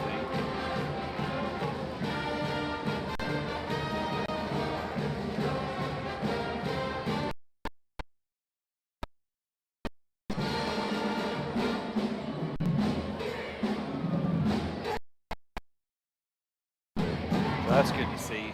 Those teams getting together. Look at this. Oh, they're having a prayer out at half court. So great to see that. The teams coming together the way that they do. That was a great game too. It was a good Especially game. the second half. Yeah. The second half of the second half. Yeah, the second half was a lot better Lot of than the action. first half. I mean, actually, Anderson County scored more than Clinton did in the second half. There's school board member Teresa Portwood. See her ear hole right there. Yeah. I go to church with her. She has got a friendly wager on these games tonight with Dell Financial. So Clinton wins both games, I think. Dell has to wear Clinton gear the next board meeting, and And so that was the end of the first half. Give us some stats here. Dallas, tell us what went on there in the first half, or first game. So for the Dragons, leading scorer was Sarah Burton, 18. But right behind her was the young freshman Bailey Burrows. She had a phenomenal game with 5 rebounds and a steal as well. And then Burton had 4 assists and 10 rebounds, I think, 9 maybe. So Burton right on the edge of a double-double if she didn't get it. So yeah, and then another freshman, Allie York. she had 7. Bella Starnes had 11. They all stepped up, and same for the Anderson County Mavericks. Kylie, leading senior, she had 12, and then Bullock had 12 as well, Bullock- and Mustard. They all had 12. They Bullock all didn't stepped up really- tonight and played 12. well. Bullock 12, really, 12. Bullock really Yeah. didn't score that much in the first game. She You was more of a get facilitator. 12, and you get 12. Yeah, and then Mustard had a big night for rebounding. So, I mean, overall, it was a good game tonight. It was a good game. Much They really better- brought it back, a lot closer. That second half was a great second half. A lot of there by both action there in teams. the last 3 minutes. Yeah, and like I was Really. saying before, like the start of the game, they all had some time to play and everything, get everybody warmed up. So it looked good. And as we get a quick shot of the warm-ups by both teams here. Oh, they're giving Jack his ball for breaking his own school record in most threes in a game. So he broke his own record. I think he broke his own, unless he broke Chase's, but I'm pretty sure he broke his own again. Like he had 10, I think he had 11 last game. And as we And finish that's that, former Clinton alumni, Chase Lockard and Darion. So absolutely. As we get ready to go to our next interview, we do have the esteemed principal of Anderson County High School, Principal Ben Downs. Ben, how's everything going over there in Anderson County? And give us a little update on what's going on with the school. Hey Lee, good to see you guys. Hey, everything's going good. Just starting back up second semester here and get things going, and just normal first of the semester stuff. Well, we were talking a little bit during that the girls' game that the interim tag has been moved off of Mitch. He is going to be the girls' coach going forward. Tell us a little bit. We know Mitch pretty well, but tell us a little bit about Mitch and what he brings to the Lady Mavericks basketball program. Yeah, listen. First and foremost, Mitch is a Maverick. He spent a lot of time in Anderson County High School. He's been very loyal to our school and our community. Very involved at our school with FCA and some other clubs. Very involved in a local church here in town, and has been a great staff member at Anderson County High School for as long as I've been there, probably 15 or 16 years. We're just excited to give Mitch this opportunity, and we think it's the right decision. The product that's on the floor, he's working really hard to get us where we want to go, and we're excited about Lady Maverick basketball for the future. One of the things that we talked about is that there's only one senior and one junior on his squad. Everybody else is underclassmen, sophomores and freshmen. So they got a lot of learning to do. But as the principal and the athletics director responsible for interviewing coaches, is the fact that he is a fellow Golden Eagle have anything to do with your hiring decision? It didn't hurt it, I'll say that. Hey, listen, I might have told y'all this story last time I was on. We were, up in the air about, or I can't remember who it was. Somebody, it was Sleepy there on the radio, who I told it to. But it was really neat because the day I named Mitch head coach, we were on our way to Scott County to play Scott County in a district game, riding up to Huntsville there, and Mitch's head basketball coach from Tennessee Tech gave me a phone call, and I got to speak with him on my way to Scott County. The conversation was just, being two Tech guys, he knew me from when I played baseball over there, and then obviously Mitch when he played for him basketball there, but just excited that Mitch was getting the opportunity, and how he thanked me for giving Mitch the opportunity. Thought he was a great candidate, ready for the job. But yeah, both of us being Golden Eagles, that definitely didn't hurt him any. Well, we're also getting ready on Tuesday night. We got some wrestling duels coming up over there at Anderson County. Jared, myself, and Mr. Wrestling, Eric Snyder will all be over there. Doing the ACTV program for wrestling. It's our favorite night of the year. We love coming over to Anderson County and doing those duels. Tell us a little bit about what's going on and what you got going on over there. Hey, listen, wrestling in Anderson County is second to none. They've been very successful coming off. We had a state champion last year. Stone, yep. Coach Sloan. has done an amazing job with our wrestling program. We're trying to upgrade some facility stuff for him, and really take our wrestling program to the next level. But tip of the cap to him and what he's done. If you've never been out, those people out in the community that are listening, if you've never been to a wrestling match, I highly recommend coming out and seeing a wrestling match, see all the kids wrestle. It's really exciting, really intense, and fun to witness. Being a guy from a small school, we didn't have wrestling when I was in school, so it's kind of an eye-opening experience for me, and it's a lot of fun, and those kids put in a lot of time, a lot of work, and it's neat. The smallest kids can be successful as the biggest. It's, size doesn't necessarily matter because you're wrestling guys your size, so it's just super fun to watch how competitive it is. And Coach Sloan and his staff have done a great job, and we look forward to having you guys out on Tuesday night and having the wrestling duels there at AC. It's always a fun night. Oh, it is. It's our favorite night of the year. Coach Downs, it's I just want to go back just a little bit and kind of let our viewers understand how hard it is to actually get a program going. If I'm not mistaken, when they decided, hey, let's try to start a wrestling program, they basically had to take out lockers in one of the buildings on the Anderson County campus, and they threw mats out and let kids wrestle in there. And now the Anderson County Teacher Depot is in that location, if I'm not mistaken. And, these programs don't have a lot of money to get started, and a lot of people don't understand the funding and where that comes from. And the school system puts a lot of money into it, but most of that money goes to facilities. It goes to coaching. It goes to a lot of things. So a lot of the other side of it comes from the community coming together and helping these programs get started. And in a short amount of time, I think it's amazing what Anderson County and Clinton Wrestling has done in the Anderson County community, as far as even down to the little guys. I know that they got programs, community programs going. And can you speak to that just a little bit about how hard it is to actually get a new program going? Yeah, super hard. Just what you said, spot on. We fundraising is, and that's not just wrestling. That's every program. It takes a lot to run these programs with travel, with gear, with uniforms. Man, it's just so much. And then you put facilities on top of that. And you want to give, and this is Dr. Parrott's vision, it's about every student every day. You want to give these kids the best thing that's possible for them to experience while they're at Anderson County High School or Clinton High School. So our community, our parents, our school, our faculty, our coaches, and same thing for Clinton.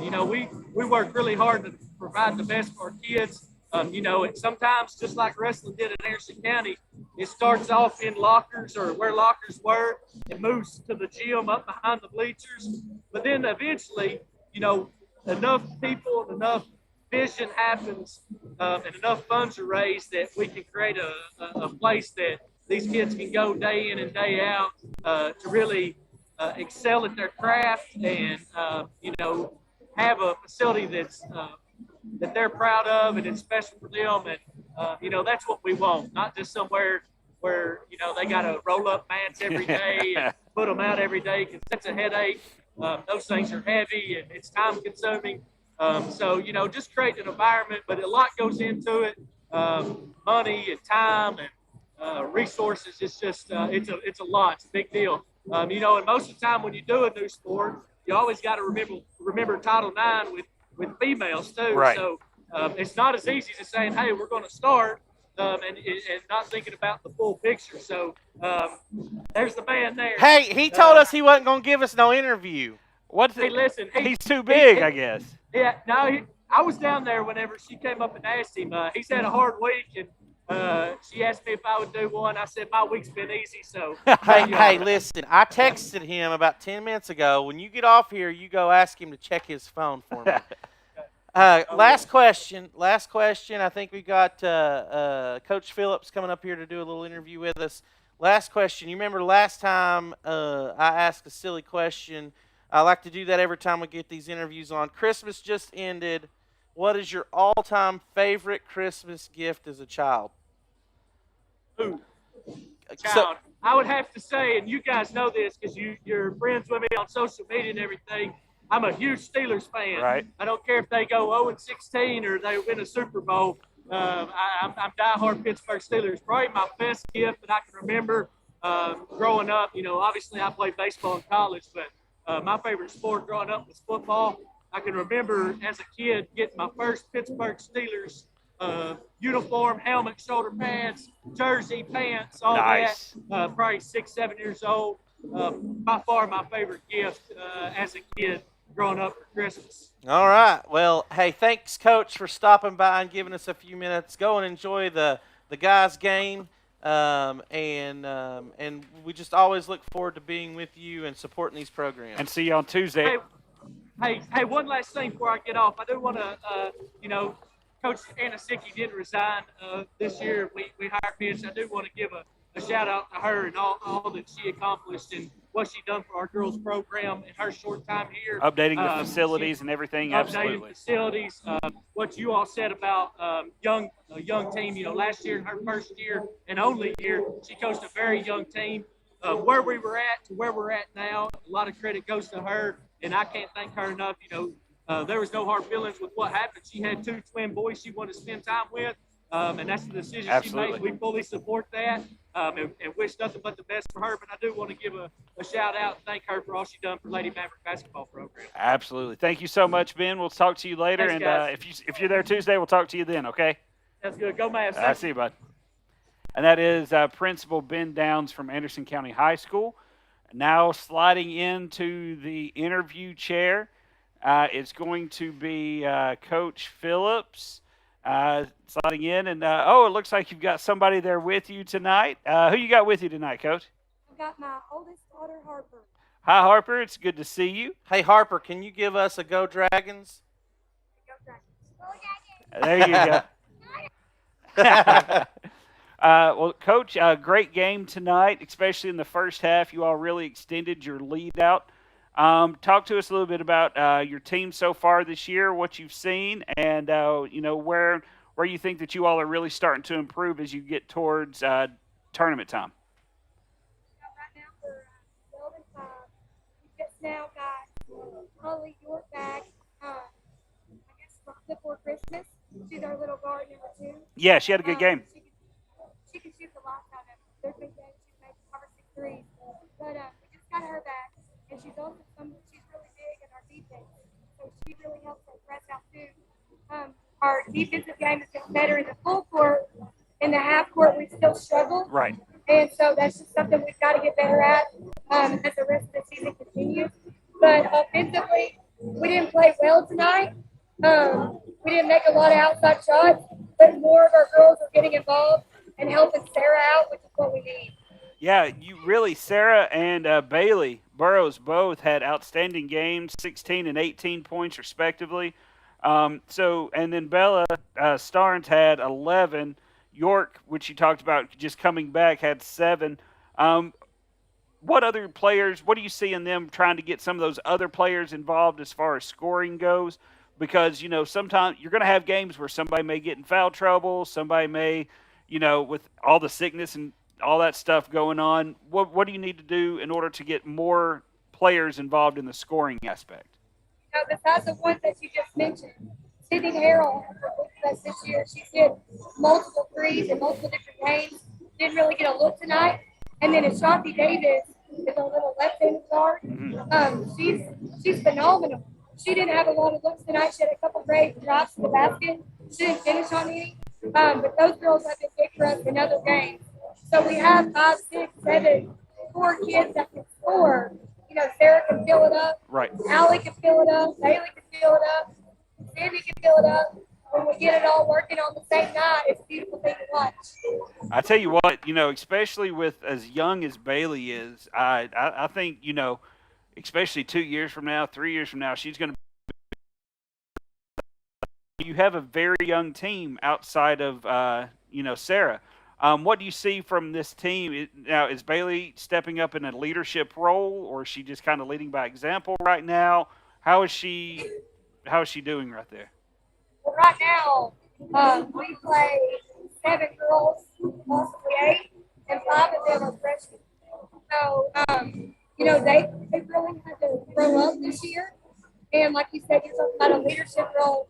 They're all kind of evolving in that because next year, when Sarah and Dell are gone, it's them. Right. I mean, and then we've got a great freshman class coming in to help with that group. So you're talking this year, a great year. 4 more years, great basketball here in high school. And we've just got to continue to get them to work together, play hard, and develop those leaders like you just talked about. Absolutely. And leadership is so important. And you are, Sarah's been the leader, on the court, off the court, probably for a couple of years. So it's really, I was just curious how you see that leadership role growing as she leaves next year and really going into the tournament. Jared's got a question for you here. So I've asked everybody this. I like to come up with a silly question for every interview that we do. Christmas just ended. What was your favorite Christmas gift as a child? A dog. I got a little puppy I begged for. I remember writing P-U-P-P-Y on pieces of paper and taping them across my mom's door. And they told me, I'm so sorry. We tried. We didn't get one. And Christmas morning I woke up and I had myself a little puppy. What kind of dog was it? It was just a mutt. A mutt. That's fantastic. That's awesome. Well, we're getting ready to get the guys' game underway. I just want to say thank you for stopping by and bringing your special guest with you. Harper, thank you for joining us. And, hey, Harper, thank you so much for joining us. Can I get a Go Dragons? That's right, Harper. That's awesome. Thank you so much for joining us, and we'll see you one day out on the court, okay? All right, and then that was Coach Phillips for the Lady Dragons. So, again, thank you to everybody that takes the time to come by and do a quick interview with us. I'm not going to thank Dr. Parrott because he skipped out on us. I don't know what we'll his discuss excuse that later. was. Yeah, but no, we loved him and Rachel so much, and they're dear friends of ours. Absolutely. So yeah, anything that I'd say, I'd say to them. Yes. Yeah, I'm not afraid. So, but thank you all so much and as we get ready for the national anthem a second time. We'll come back. We'll kind of go over the starting lineups and some information, especially with our help from Dallas and here on ACTV Sports.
And we're back, everybody. Thank you so much for joining us here on ACTV.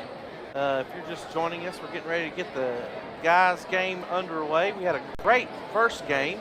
The Lady Dragons, the home Lady Dragons, took away the win with a 55-41 victory. 14-point game.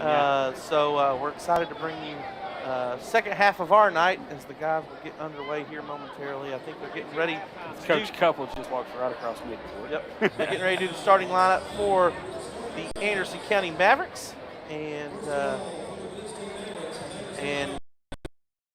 Dallas will get you the lineup here. Well, I'm going to try to get the starters kind of written down. But Dallas, give us some information on this the Clinton guys and what's going on with them so far this year? So they are 15-2, maybe. They might be 16-2, but I mean they've had a phenomenal year. I mean they just got back during Christmas break. They went down to Florida and played a little tournament, won it. Jackson Garner got MVP of the tournament, and then also Trace Thackerson and Sean Wright got all tournament team. Okay. So good for them. And then also with them, speaking of Trace and Jack, they both just broke school records last week against Seymour. And they are, I mean, just the Dragons are playing phenomenal basketball this season. Absolutely. And so, yeah, I really look forward to seeing what they can do. So here's our starters. We're going to have number 3, Zeke West. We're going to have number 15. Let's see who that is. Brandon Dake. We got number 23, Brandon McGee. We got number 0, Bryson Val. Looks like the starters for the Dragons tonight are going to be number 4, Rashawn Bright, number 0, Trace Thackerson. We got number 11, Lane Harrison, number 3, Jackson Gardner, and then I think number 5, Tyler Moore. And there's our starting lineup for both teams. So we are really looking forward as they get a quick selfie.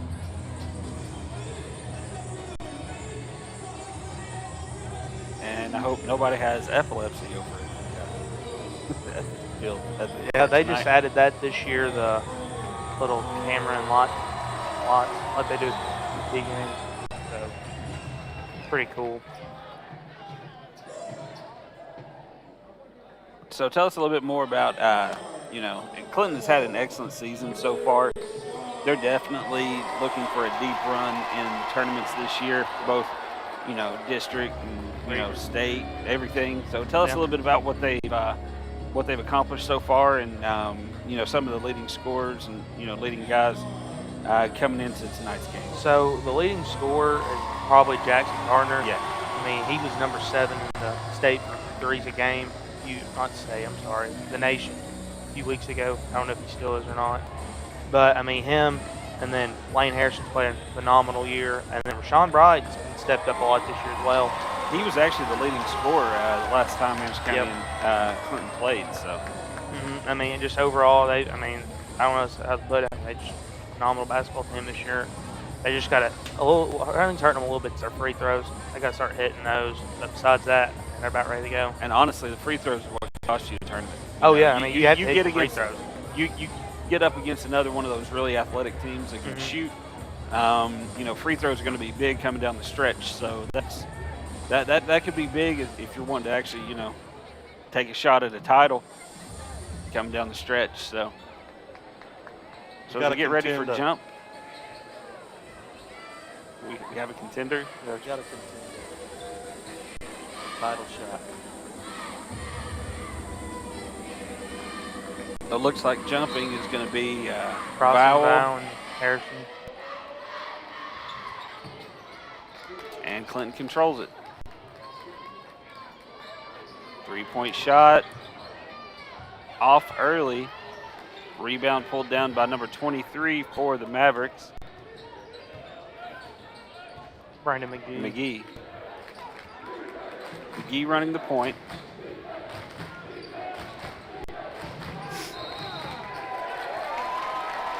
What do they call it, double dribble? Couldn't see the ref that actually called it. I don't know if it's double dribble or he stepped out. Some sort of turnover by the Mavericks either way.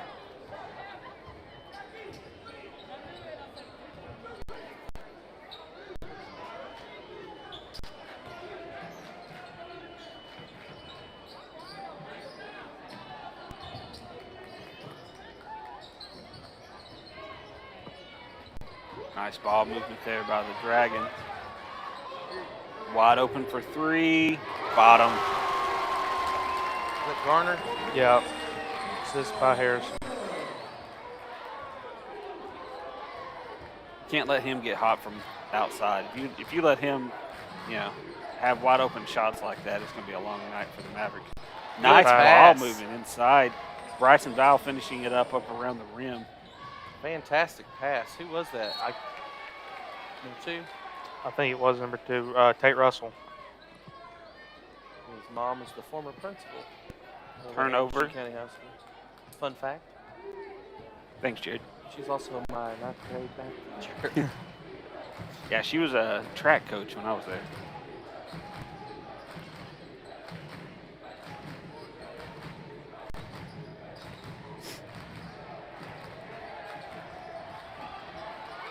He's holding his leg. I don't know what they were doing right there. 3-point shot. Knocks it down. Number 11. Lane Harrison. Lane Harrison from deep. Who made the assist? Who made the pass? I didn't see it that quick.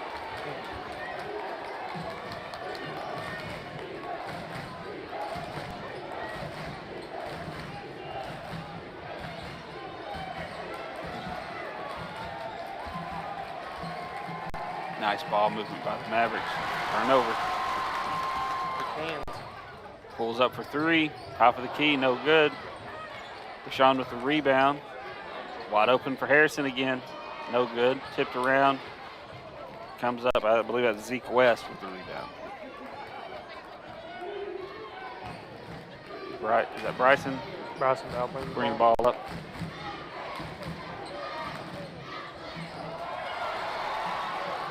No call there.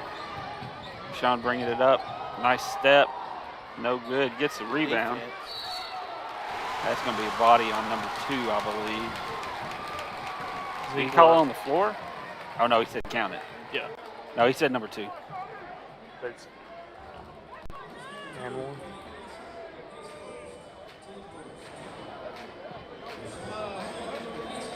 And Brandon McGee's coming out, and Carter Nelson subbed in for the Mavericks. Missed the free throw. I believe you didn't go with the solid skin on top. I think you need was buns. Okay. Negative there, Ghost Rider. You don't think I just don't think I could pull it off. I think that's a good idea. I think the man bun's going to end up like the 1990s bowl cut. I had one of those. You did not have a bowl cut. Oh, I yeah, did. he did. I need Like to see the a picture of worst. that. The worst? What are you talking It about, was like man? 3 inches thick Oh, right it here. was Oh, I got to see it. I got to see And a like photo. shaved underneath it. That's awesome. I'm going to lie. Luscious locks. I did, man. That blonde hair flowing in the wind. If I was only cool enough to have a Jeep then. That's going to be another foul on number 2. That's 2 on Russell. And he's probably going to come sit down. Number 14's going in. Be Cole Russell.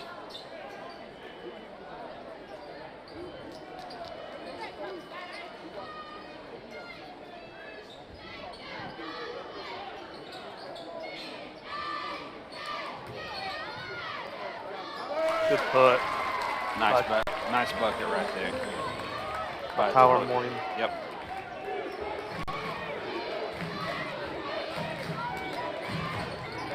Now, Anderson County's got some height coming in next year from Norris. Yeah. Oh yeah, they got some twins that are coming in. One of them has really outgrown the Halls. You remember Shane Hall from? He was on our softball team. Yeah. Yeah. His twins. One of them. They're big boys. They're huge. One of them is 6'6", I think. Yeah. And he's in 8th grade? Yeah. Yeah, he's big. He Now the other one hadn't quite caught up to him in height, but Which means that, like, eventually he'll pass him. maybe.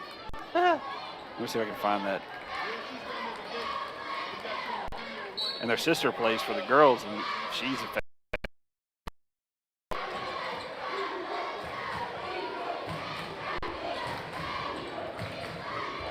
Here's the real question. Are they coordinated? Oh yes.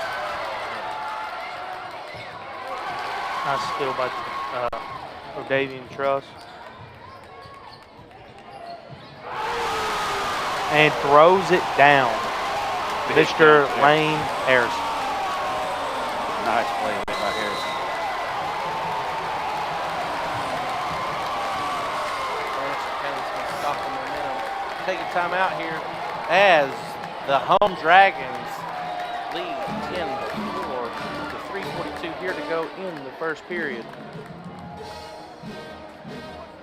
I wasn't mine, sir. He's got as much facial hair as you do, I believe.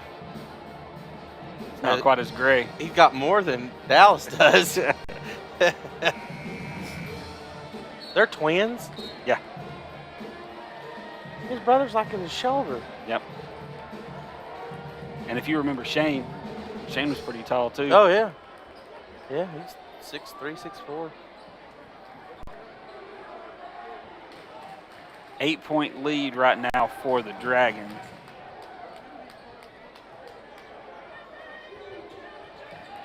Got to get the ball over the timeline. Still by Harrison. Back to Rashawn, back to Harrison. Gets it to the corner. 3-point shot. Jackson. Ooh, he what gets a a kick. Friendly touch bounce. right there. Friendly bounce. Good shot by Trace Thackerson. You get those shots at home. Yeah.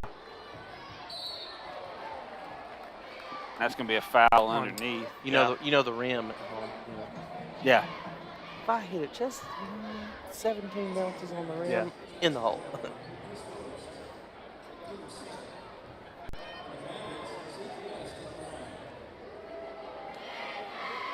I think ACTV should put like an odometer on Coach Lockard for one of these basketball games. First whistling. You mean a pedometer? Like for steps? Yeah, pedometer. Odometer is how fast he's going. Right. Yes, pedometer. Sorry. And then see how many miles he does in that 30-foot section of In one floor game. in one game. Oh, good another shot. 3-point shot there. This just in. Ryan is That gonna, is in the budget. Ryan is going to get a pedometer for Coach Lockard. Anybody got a leftover Apple Watch?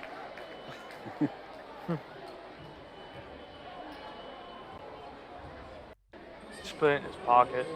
One of those pocket ones. Yeah.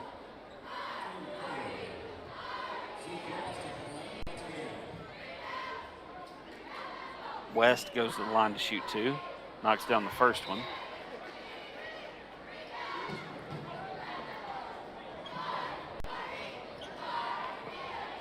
.23 checked into the game for the Mavericks. McGee checks back in. Yep.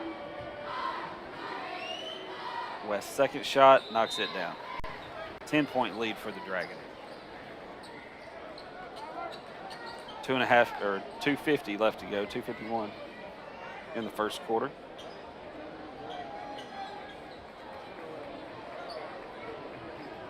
Dragons inbound the ball.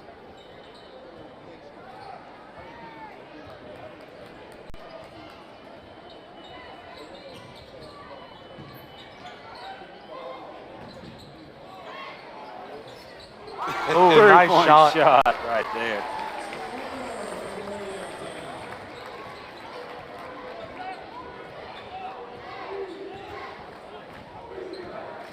Anderson County's got to figure something out about this stifling defense. I mean, it's really Still by Morgan. it's really disrupting their flow. They're not getting kind of any offensive flow going. And that was a thing that happened last time when we were watching is just the offense, they were able to place, oh, wow, another 3-point shot. Man, I don't know what they're going to do. I don't know if they just need to change up their defense or what to try to get, bodies out of there on the perimeter. But Clinton driving and then, kicking it out to that 3-point line has worked out well for him so far tonight.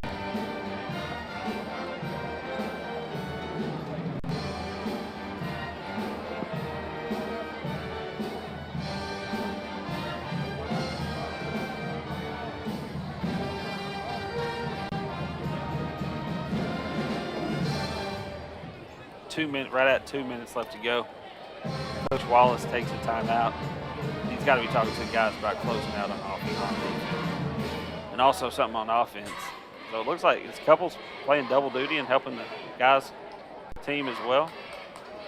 I mean, he's here. Why not, right? I'm telling you, he's got the knowledge for it. The rest of the assistant coaches have the same type of haircut I do, I believe. I mean, it's in style right now.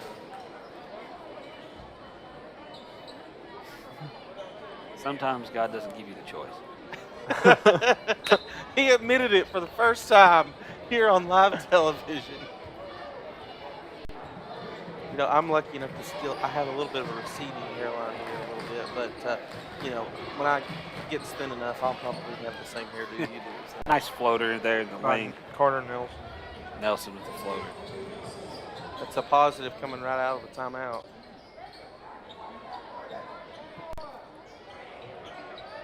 Wow, Deep deep three. three. Oh, Sean Bright.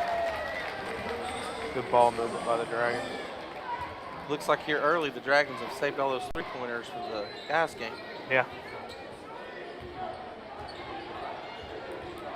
It's just so fascinating to me to see how the game has evolved from, you know, whenever I was in high school, we had a lot more of, you know, inside play, you know, driving to the basket, that type thing. And now, you know, it's really a three-point game.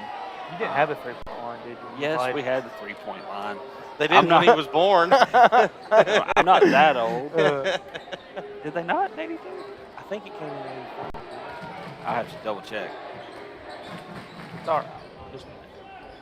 I always had the three-point line when I was playing. Now, I didn't hit many of them because I didn't shoot many of them because, again, Siri, when did they add the three-point line? oh, no.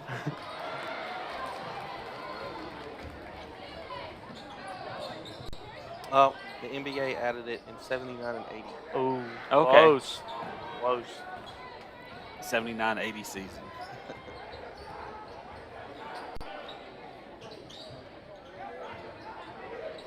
Another three from the top of the key. This Back one's iron. long. Good rebound. Steal by Gardner.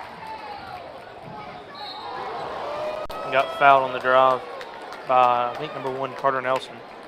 Yep. No, zero. We called it on zero. On zero, so, oh, Bryson foul. But if you're going to foul, you can't let them make the bucket and go to the line for the three-point play.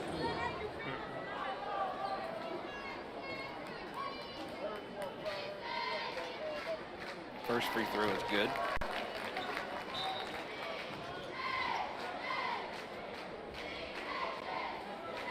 Got some wholesale substitutions.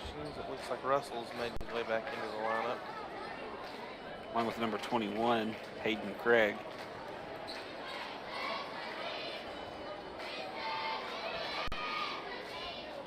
Second free throw is in and out. It's like those J.C. Park double rims right there. The dreaded double. Oh, I hated those double rims. What'd you like worse, a double rim or a chain net?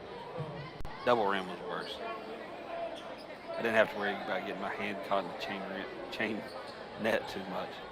I didn't have to worry about getting my hand caught in the chain net because I couldn't get up to the chain. Well, I could get the chain. Called the Mavericks for a walk.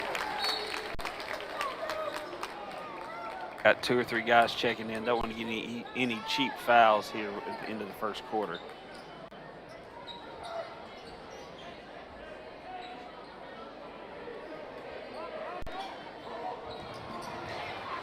Nice steal there by the Mavericks. He's going to go to the line to shoot 2. Well, that's kind of what Clinton didn't want to happen. Is that 2 on Jackson? I believe so. Looks like the coach is going to let him play. Just 3 seconds left here in the first period. Dragons have a commanding 18-point lead. Spins in and out.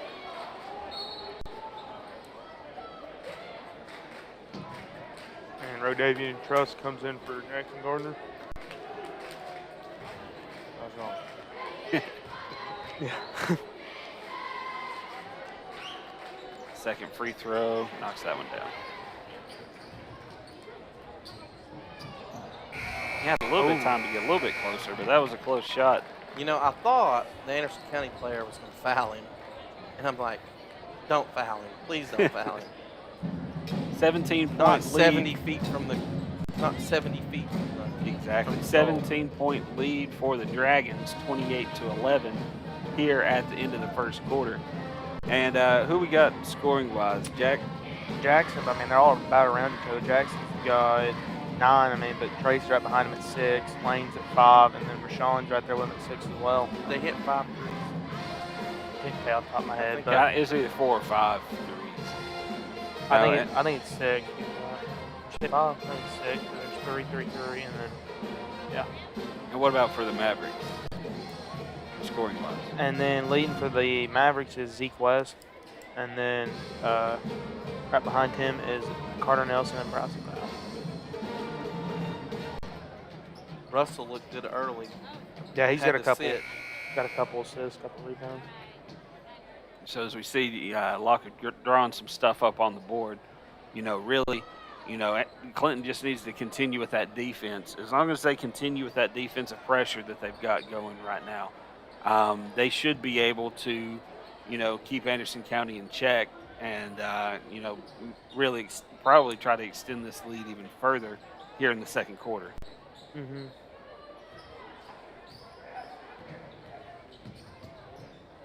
Good move.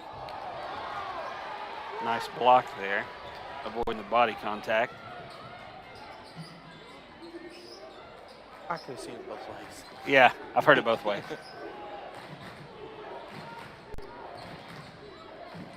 Nice pull up there.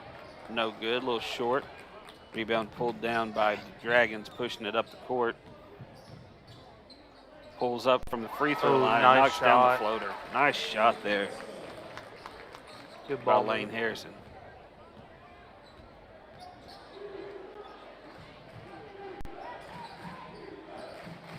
Bryson trying to get the defense, the offense called. It's going to be a backcourt violation on the Mavericks.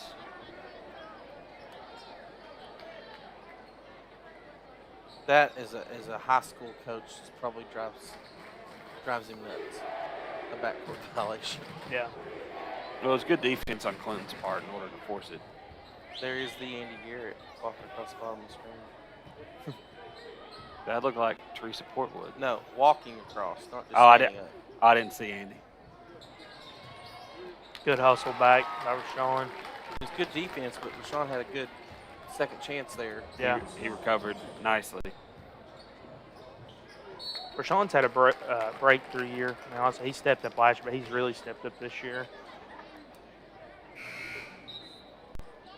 I love the hustle, though. Yeah, I mean, yeah. He's an all-around good athlete, good player. He really fits in well with all these boys. And I mean, the thing is, they've all been playing together since they were in elementary school. So they got the chemistry. And I they love showed the you play. green shoes. I think that's a theme. Well, which one? There's green there, Oh, yeah. and green there, and his heels are green. The one, His toes are green. the one Jacksons are wearing, those number 3, those are called the Grinches. They're the Kobe Grinches. And good take by Jackson Garner. All the way to the hole and gets the back. Now. No, I've been. I just don't really. I'm not kept up with it in a while. I used to be real big into them. I'm more in the sports cards at the moment.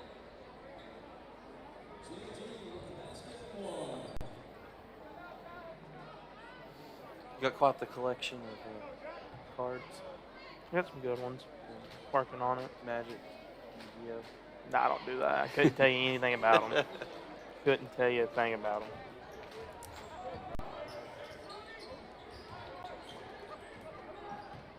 Tell you what, Jed, card collecting has changed a lot since we were kids. I know. We've got like 5 or 6 sets up in the closet I got at Mom's dozens of house. them, We yeah. need to go up there and see what we got. But these The new old ones, shoe boxes out and go through them. Well, some of the old ones are worth more than the newer ones. That's the thing.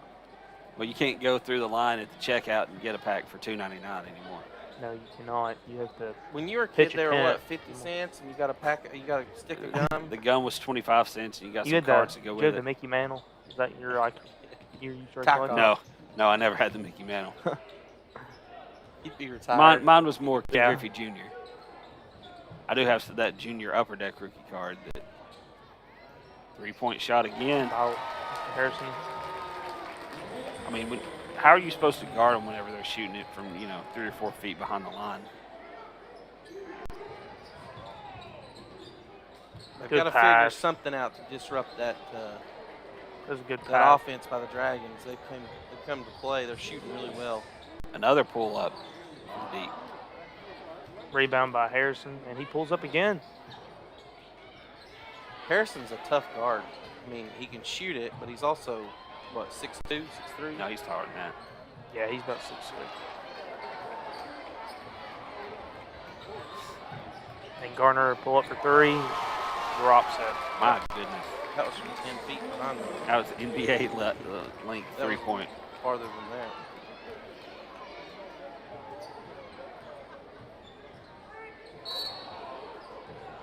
Got the foul drawn. That was a good take. Number 5. Yeah, he took it I to like the the hole. follow-up, though. If he hadn't have got the foul called, Yeah, that was pretty cool. got to crash the board.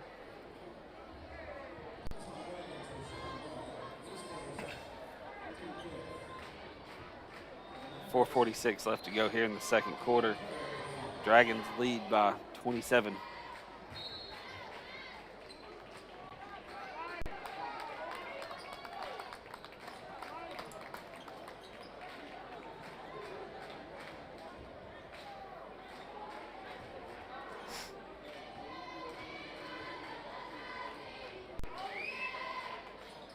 Knocks down both free throws.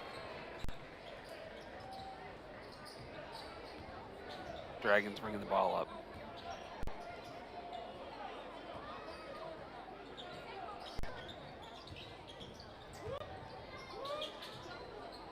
That's the corner. 3-point shot.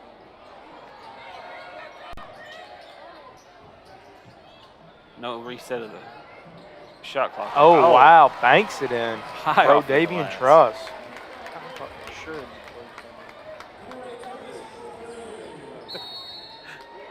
I went back to the original corny joke. You yeah. got that? Yeah, I know. I heard it. I was just, like Lee says, just ignore it. Ignoring it. Just Hoping ignore it it. wouldn't come back. Just ignore it. Keep going.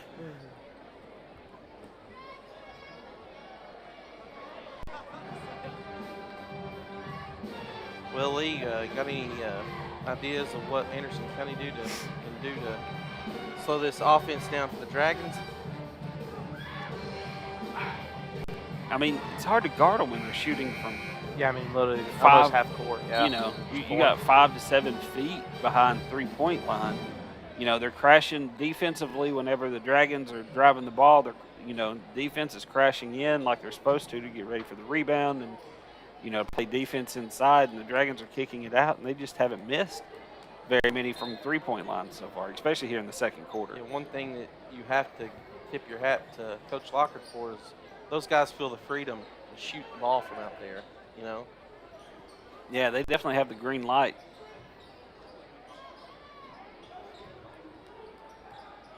And Clinton's defense has been very good so far tonight, too. And still by Davian Truss. As I say that, they steal the ball again. And then once again, moving Good in pass on by transition. Dackerson. Absolutely. Good pass.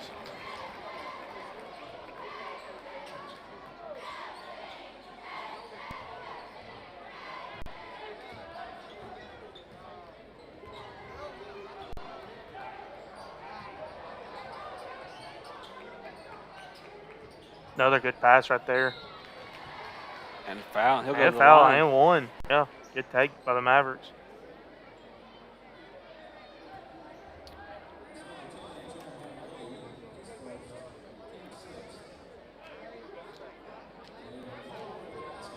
How young is that Anderson County lineup? All right, let me take a look real quick.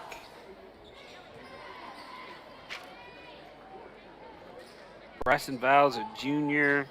No, I thought he was a senior. Oh, I'm pretty sure he's a senior. They have that listed on. 3-point shot. Who was that? Oh, Dackerson. Yeah. And it was good defense by Anderson County. They were out on him. Clinton's getting ready to do a wholesale change here. Good take. And, And found the one. bucket.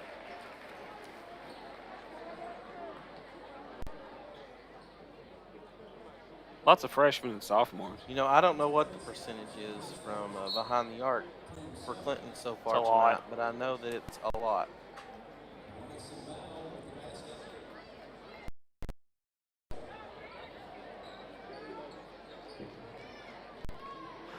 And it looks like we're going to have an interview here during the game as one of our school board members Miss Teresa Portwood. joins us.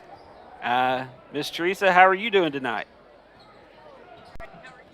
Doing good. So we saw the Lady Dragons, win that first game, a deep 3-point shot by Clinton. And the Dragons look like they are still, pulling away a little bit from Anderson County here in the second game for the guys' game. Tell us a little bit what's going on and how everything's going over there at the Donnie Dome. Well, we've got a great crowd here representing both schools. It's been very calm and relaxed. I mean, nobody's got out of hand, which is really good. Sometimes these games bring out the worst in some of us. But I don't know if you all know this or not, but at our board meeting last night, Bill Cantrell and I made a wager on the girls' game. Lady Dragons lost. I had to wear an Anderson County shirt for our next board meeting. And if Anderson County lost, he has to wear a Dragon shirt. So I was very happy to go down and flaunt that in front of him after the game. So Dale will be in orange. And a foul going to the bucket right there. So they'll have to wear Clinton gear. And we know his association with Anderson County and everything with volleyball, but so you got that one on him. So he has to wear the Clinton gear, and man, it's fun to see this rivalry, between the schools continue, at least in basketball. Tell us a little bit about what's going on with the school board and what's going on with the school system right now. Just give us a quick update on some of the things that maybe you all have talked about, that type of thing. Well, of course, we're getting a lot of money due to the COVID issue, and that money is being used to renovate quite a few schools, Norris being one. Blackston will be getting a brand new school off of this. So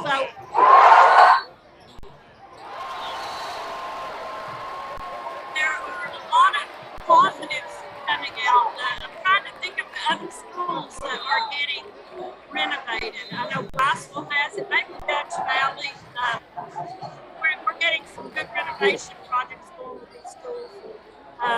Clinton High School is, we're working on a softball field for our girls. I was really hoping that this would be done by February when the season starts, but I don't think that's going to be possible. We're still waiting on lights to go up. It's so muddy they can't do it. They can't put the fencing up when the lights are up. It's like, everybody has to wait on somebody else. Right. It's very frustrating. But the girls softball team will have a field before the season's over anyway to play on here.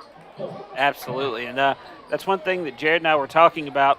We were lucky enough we get to do the football games, basketball games. We've done volleyball this year. We're doing wrestling coming up on Tuesday. We're really trying to spread ACTV out a little bit, pick up some of these other games, other sports, and we'd love to do softball and baseball and pick up some of those.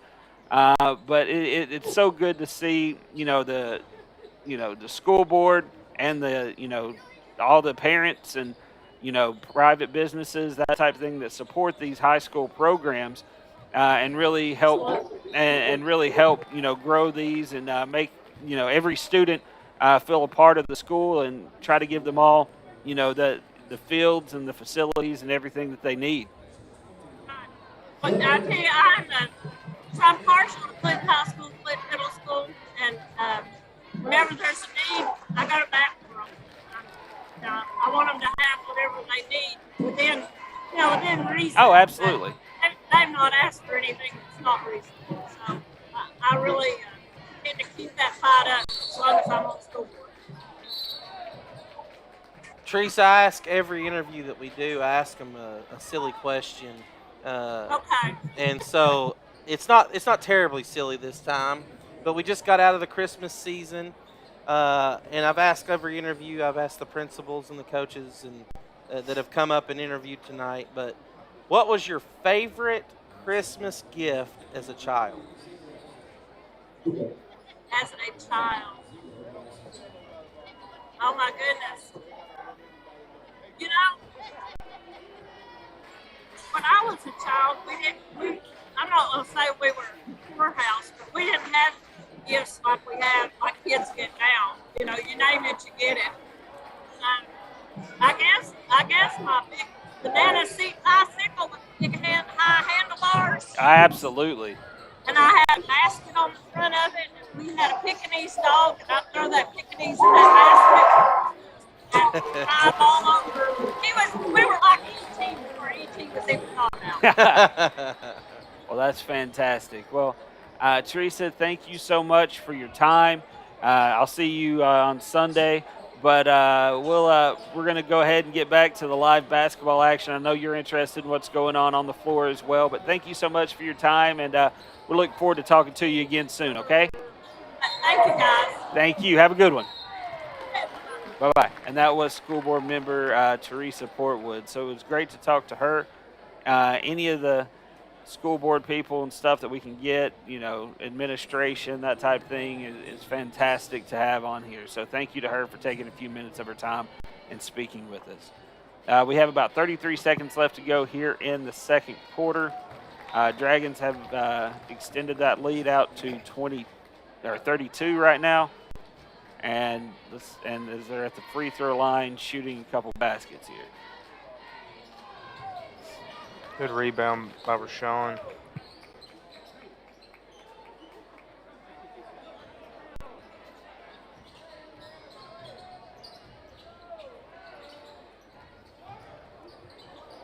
And Lane Harrison pulls up. Think to the back. That's going to be a foul. I believe it's on Clinton. Yeah, number 4, Rashawn. Good rebound, though, by Bryson Val.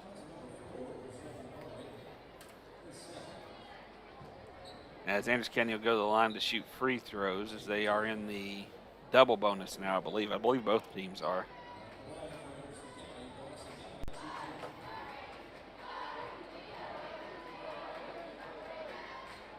First free throw is good. Well, it's going to be a tall task for Anderson County to get back into this one, as they have a 31-point lead currently. Getting ready to go to halftime. Anderson County's going to definitely have to make some adjustments, and Clinton's going to have to go cold a little bit from behind the arc, I think. Knocks down both free throws.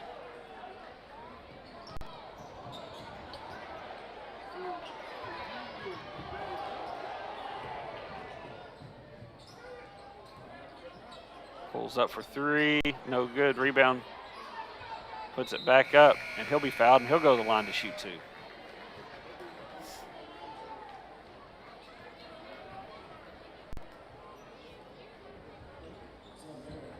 And this will be the last couple seconds here of the first half. Off the back iron.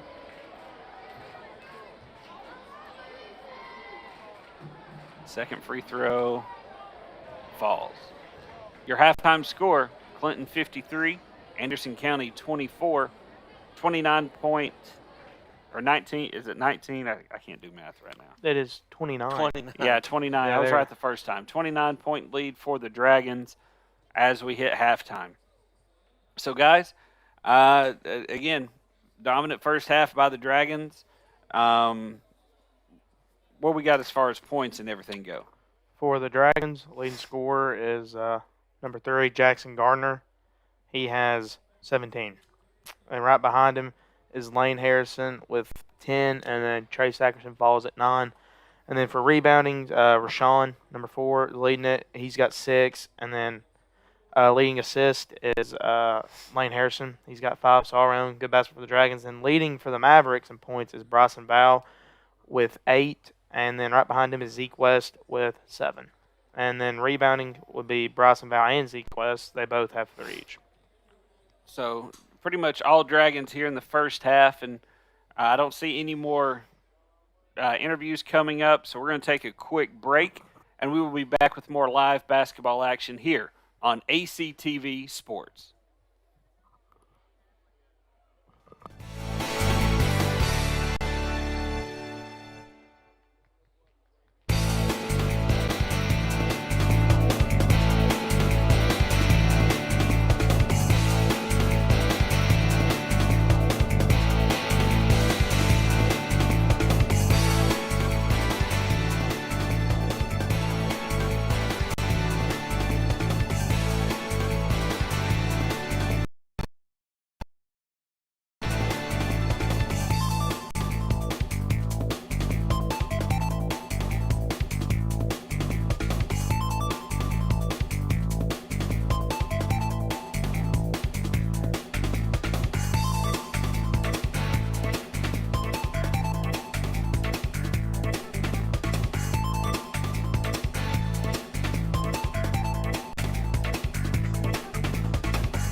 And we are back, ladies and gentlemen, as we finish up the warm-ups at the end of halftime. Once again, Dragons 53, Mavericks 24, 29-point lead by the Dragons.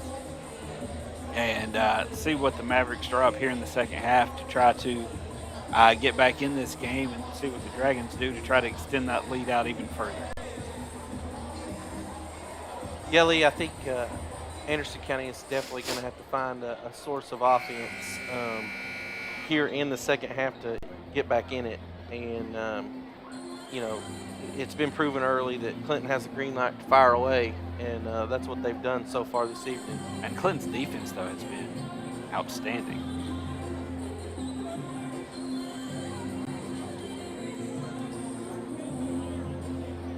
Oh, that corn getting the shirt tucked in.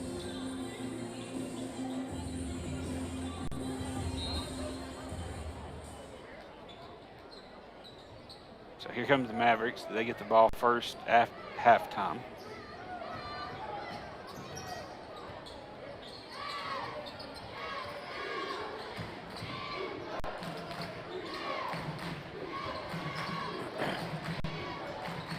Nice drive and kick. Good spin Good move. move. Way to attack the rim right there. West. Off back iron. Rebound by the Mavericks. Here they come pushing it up. Zeke with the ball again. Tries to bounce pass inside. Stolen away by the Dragons. Nice Good pass. defense. Turnover by the Dragons. Nice block out of bounds. Ball's going to stay with the Mavericks, but great defense once again by Jackson with that block. That was Trace. Oh, sorry, Trace. I thought it was Thackerson. 0. Yeah, Trace Thacker. Oh, my Jackson's bad. number 3. Normally I have it by number. Oh, yeah, I got it all. I was just, But that's why I look down, just look at the top. But yeah, Trace Thackerson blocked that one out of bounds.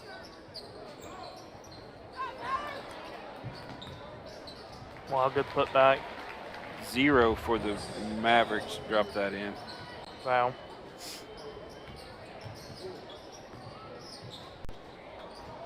He looks at the 3. He decided not to pull the trigger on that one.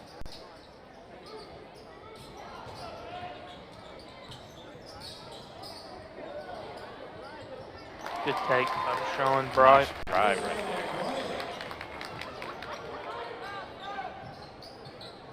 Deep 3. Short.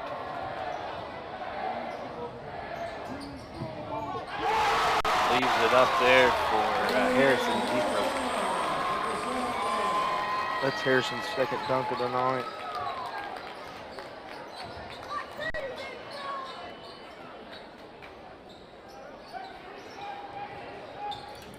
Gets the ball inside.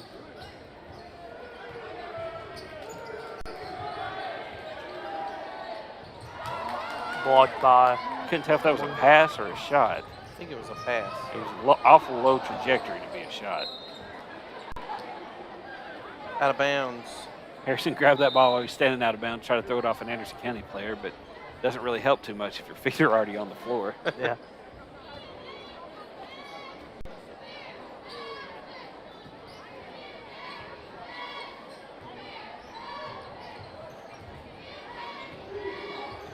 Mavericks bringing the ball up. Trying to set a pick, but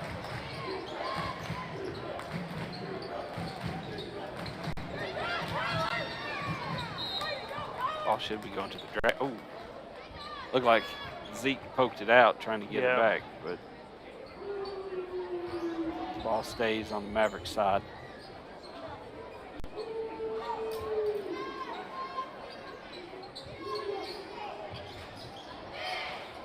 Good ball movement. Good pass. No Nice look. move. Spins inside. Nice move by Russell there.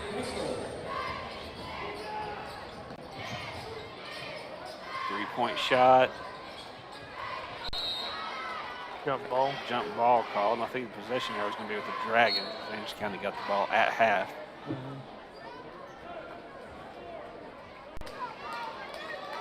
Changes for the Dragons.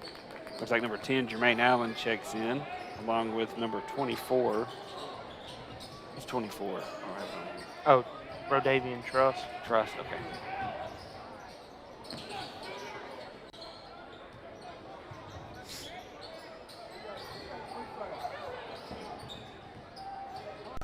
Three-point shot. Framed it. Beautiful shot there.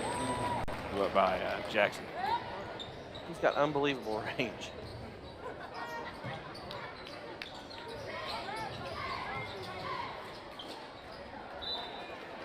Out of bounds on the Mavericks. They'll head back the other direction.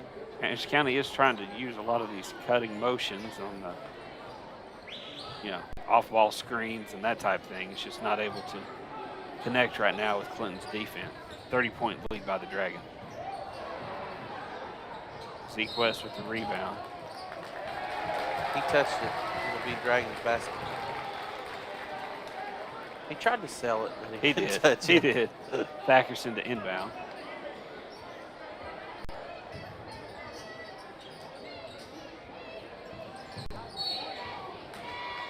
Foul out there on Kate Russell. That's his third, isn't it? Yep.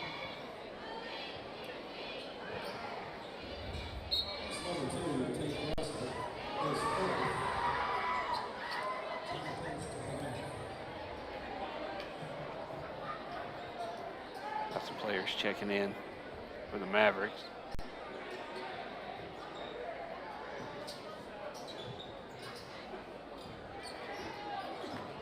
Rashawn handling the ball up top.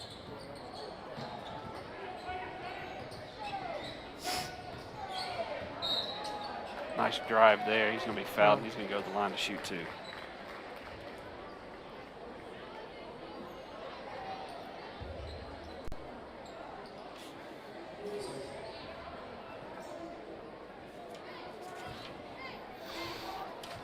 Here's the front end. Knocks it down.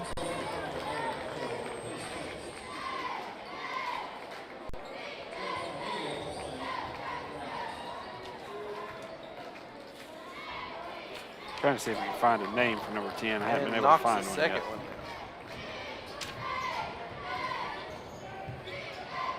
Dallas don't know? Jeremiah Lee, I believe. Yeah. He's a freshman. There's a steal by Jackson. Jeremiah. Nice pass.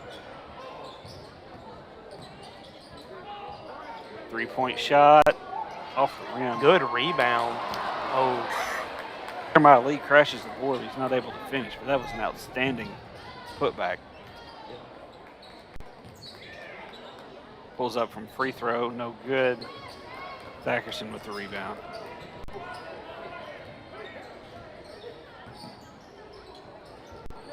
Sean. For three, off back iron. Yeah, Clinton hadn't been as hot from three-point line as they were in the first half. Three-point shot by Anderson County, no good. Rebound for Sean, and then over to Thackerson.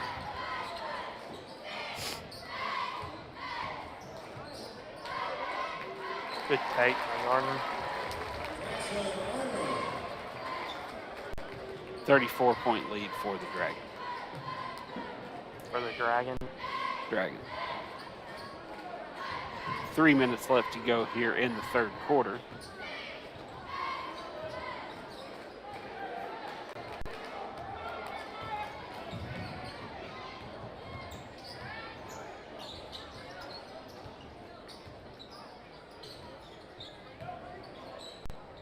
Puts it up and in.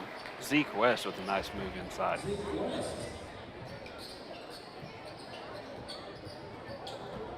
Oh, good. Take Sean. Sean for three. Drains it.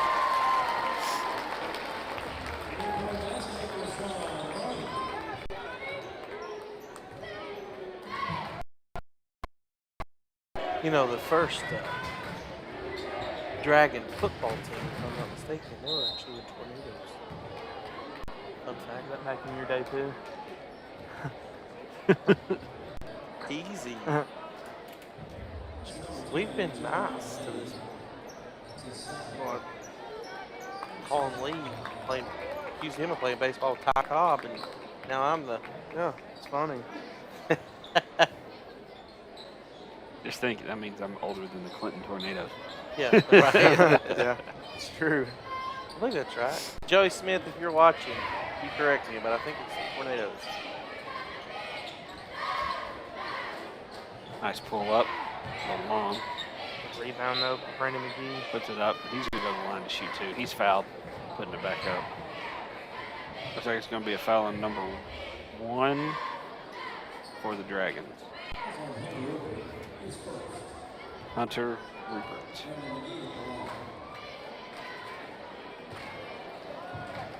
Offside iron.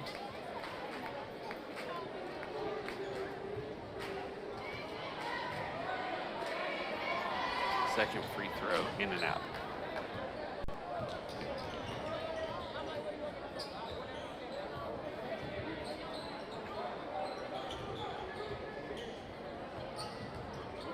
Nice ball movement there by the Dragons. Thackerson has it at the top. Sloppy pass, but still about got it. Then Maverick ball. Mavericks inbounded. They bring it up. 1:40 left to go. 35-point lead for the Dragons, 67-32. Mavericks just haven't been able to go on any type of run, scoring run here in the game, and the Dragons have just been on fire from beyond the arc.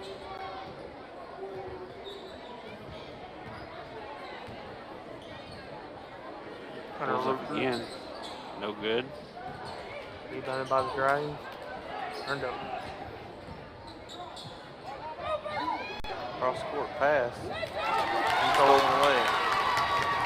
Hunter Rupert. Nice Wow, pass what a inside. pass.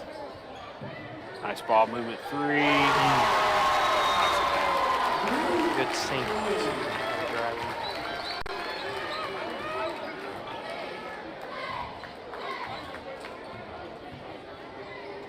Three-point Nelson. shot. No good. Rebounded by Rodavian Truss. Slapped out of bounds. Going to be remain Dragon basketball.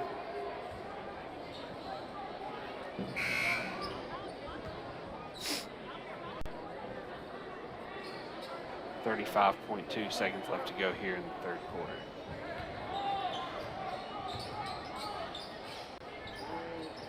Pulls up from 3. Knocks it down. Too.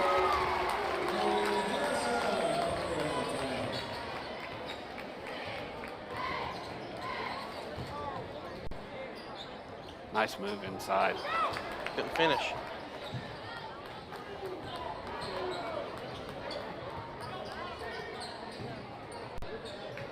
Rupert. Front right, rebounded by Rashawn Bright. Thackerson pulls up. And that's going to be the end of the third quarter. Dragons lead by 41, 73-32. And that quarter was owned by the Dragons, dude. Yeah, you thought there was a little bright spot there early in the quarter as Anderson County put a few points on the board, but they kind of changed up their model. They weren't hitting from behind the arcs. They just started running the floor. And it worked out well, and then they started kicking it back out, hit a couple three threes or so there late in the third quarter, and really extended that lead, pushed it out to 41 points. So 1 quarter remaining, Dragons with the commanding lead, 73-32. So since we aired our last basketball game, one of the Clinton faithful, Mr. E.T. Stamey, had a stroke. Yeah. And I just want to send our well wishes to him. He's in rehab, and I know that they're trying to do some things to help him as he I saw to make where his they transition home. So. I saw where they put a ramp in at his house. Yeah, they're doing some modifications to it, and the community's really coming out for him. And but I really just want to say that our thoughts and prayers are with you, E.T., and hopefully you'll be home soon. So getting ready to start the fourth quarter. Anderson County will have the ball first.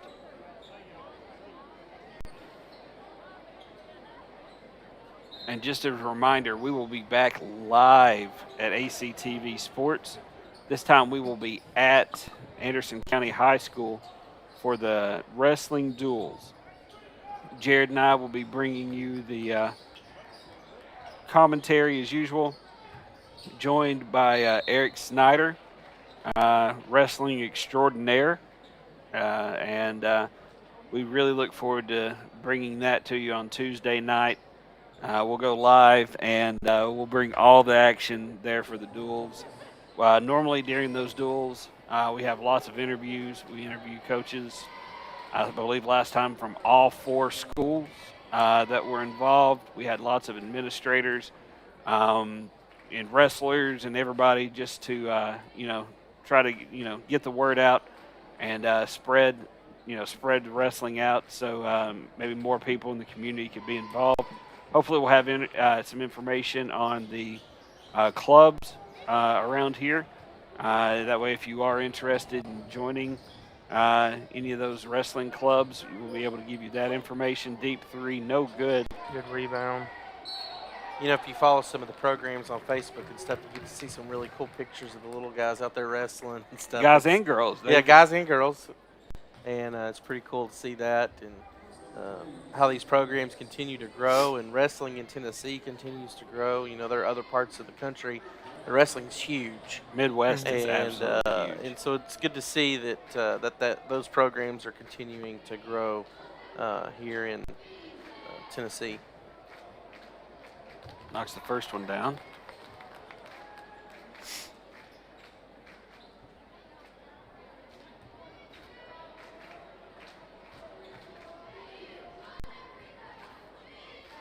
Second free throw, knocks that one down as well. 6 minutes to go here in the 4th quarter, as we do have a running clock. That ball was thrown out of bounds. Clinton basketball.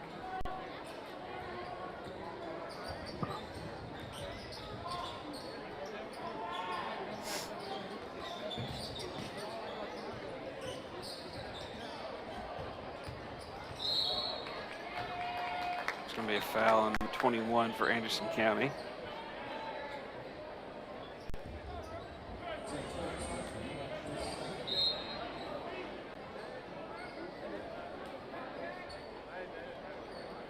Number 1 subbed in for the Dragons. Hunter Rupert.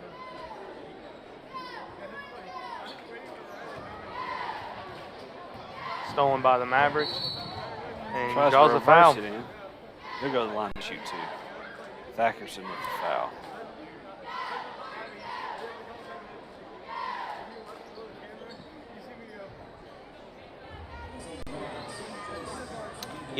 Clinton has a senior heavy squad this year. Anytime you can have your first 7 or 8 guys be seniors, you're going to have a pretty good squad, I feel. And that's looking, great for them, especially towards tournament time. I mean, that's, basketball is, it's a tournament sport. The games during the season, you just have to do well enough to get in the tournament. It all depends on what you do. And Clinton is set up well to have a deep run this year.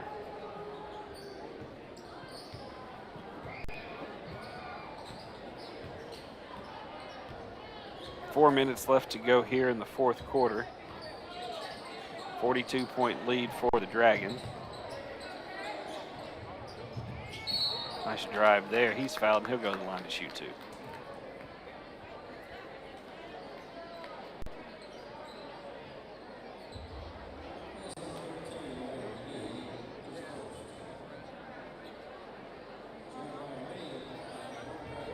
So what's his name again? Lee? Jeremiah Lee. Jeremiah Lee. Knocks down the first one.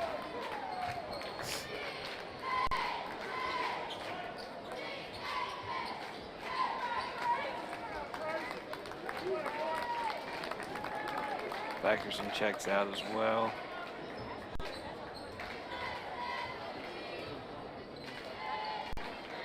Second free throw, knocks that one down too. So just 3 minutes left to go here in the game.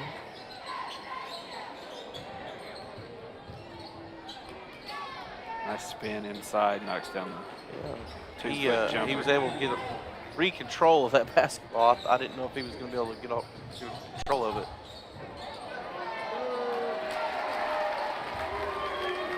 That one. 44. Barrett.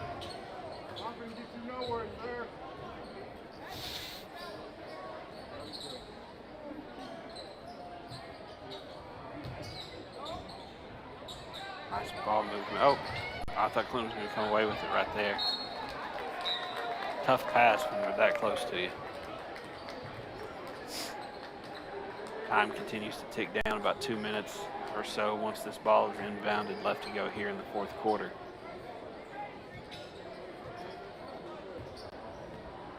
Once again, thank everyone for watching ACTV Sports. ACTV, the official home of Anderson County and Clinton basketball, football, wrestling, all the sports. We try to bring everything to you that we possibly can. And ball goes out of bounds. Maybe a foul called, I'm not sure. Minute 45 left to go. And we're always, whenever we get a game, we'll bring you live game action on, Facebook. I believe we're on YouTube. Our website, of course, channel 95 and 99 respectively between Uverse and Xfinity. The app. The app, ACTV, Anderson County Television. Twitter. You on Twitter? Yeah. Can you stream on Twitter? Yeah. Right. Yep. Figured it'd be more than 140 characters or 280 characters or what. Who just made that? I didn't see. 44 again. Under a minute left to go.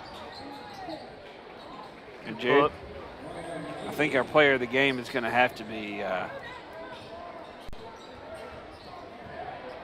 I'm going to give it to Rashawn. Is he a senior? Yeah. Sean's a senior, but I mean, yeah, he might not have the most amount of points, but overall he's playing like a ball player. He did, man. I mean, bringing the ball up, running point. I mean, he's got 6 assists and then nine boards. So I'm not sure who we're going to go with player of the game. Lane hit a lot of three-pointers too. I mean, he did a lot of really good. He had a lot of really good plays.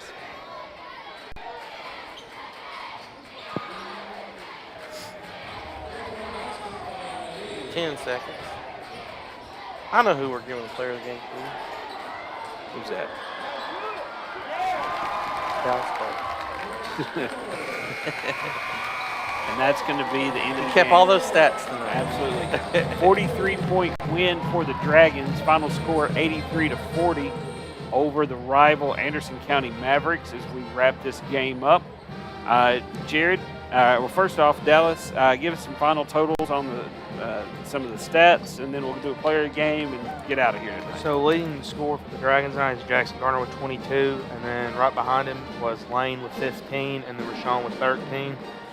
And then leading assists for the Dragons, so there's a three-way tie between Trace, Lane, and Rashawn. They all had 6. Leading rebounds was Rashawn. And then for the Anderson County Mavericks, Bryson Val and Zeke West led it up with theirs, and they had 11 for Zeke West, and then 11 as well for Bryson Val, and then leading their rebounds was Bryson Val. So, I mean, overall. Yeah. Jared, over here. We're live on the studio.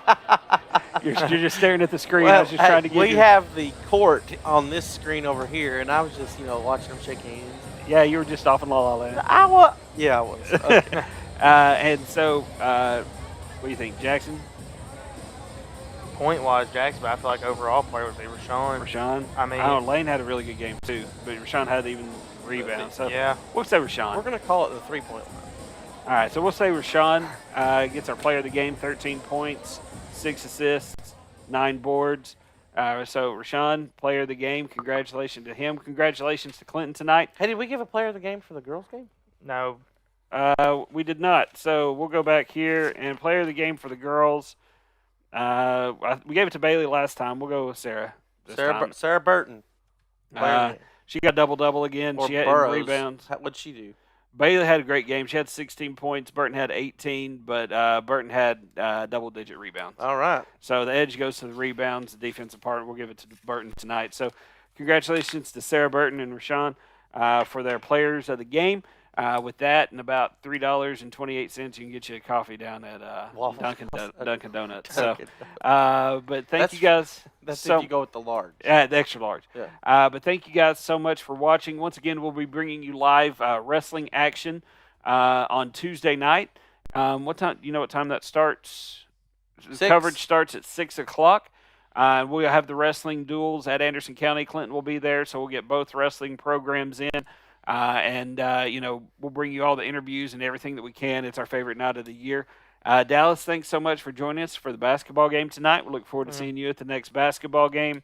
Any final thoughts, gentlemen? Anything you'd like to add before we sign out? You know, we both kind of give Dallas a hard time sometimes, but I like this kid, and we're glad to be able to call these basketball games. Absolutely, and him keeping the stats and everything for us, we really appreciate Dallas, what he brings.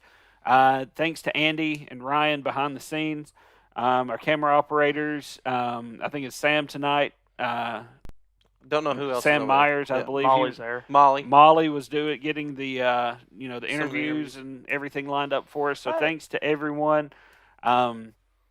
Thanks to Jackson Sutton for being comic relief and helping us out behind the scenes and letting us know what's going on. And guys, just thank you too for being here with us. So for Jared, for Dallas, my name's Lee Fogarty. We'll see everyone Tuesday night for wrestling duels at Anderson County. But be safe, stay healthy, and good night, everybody.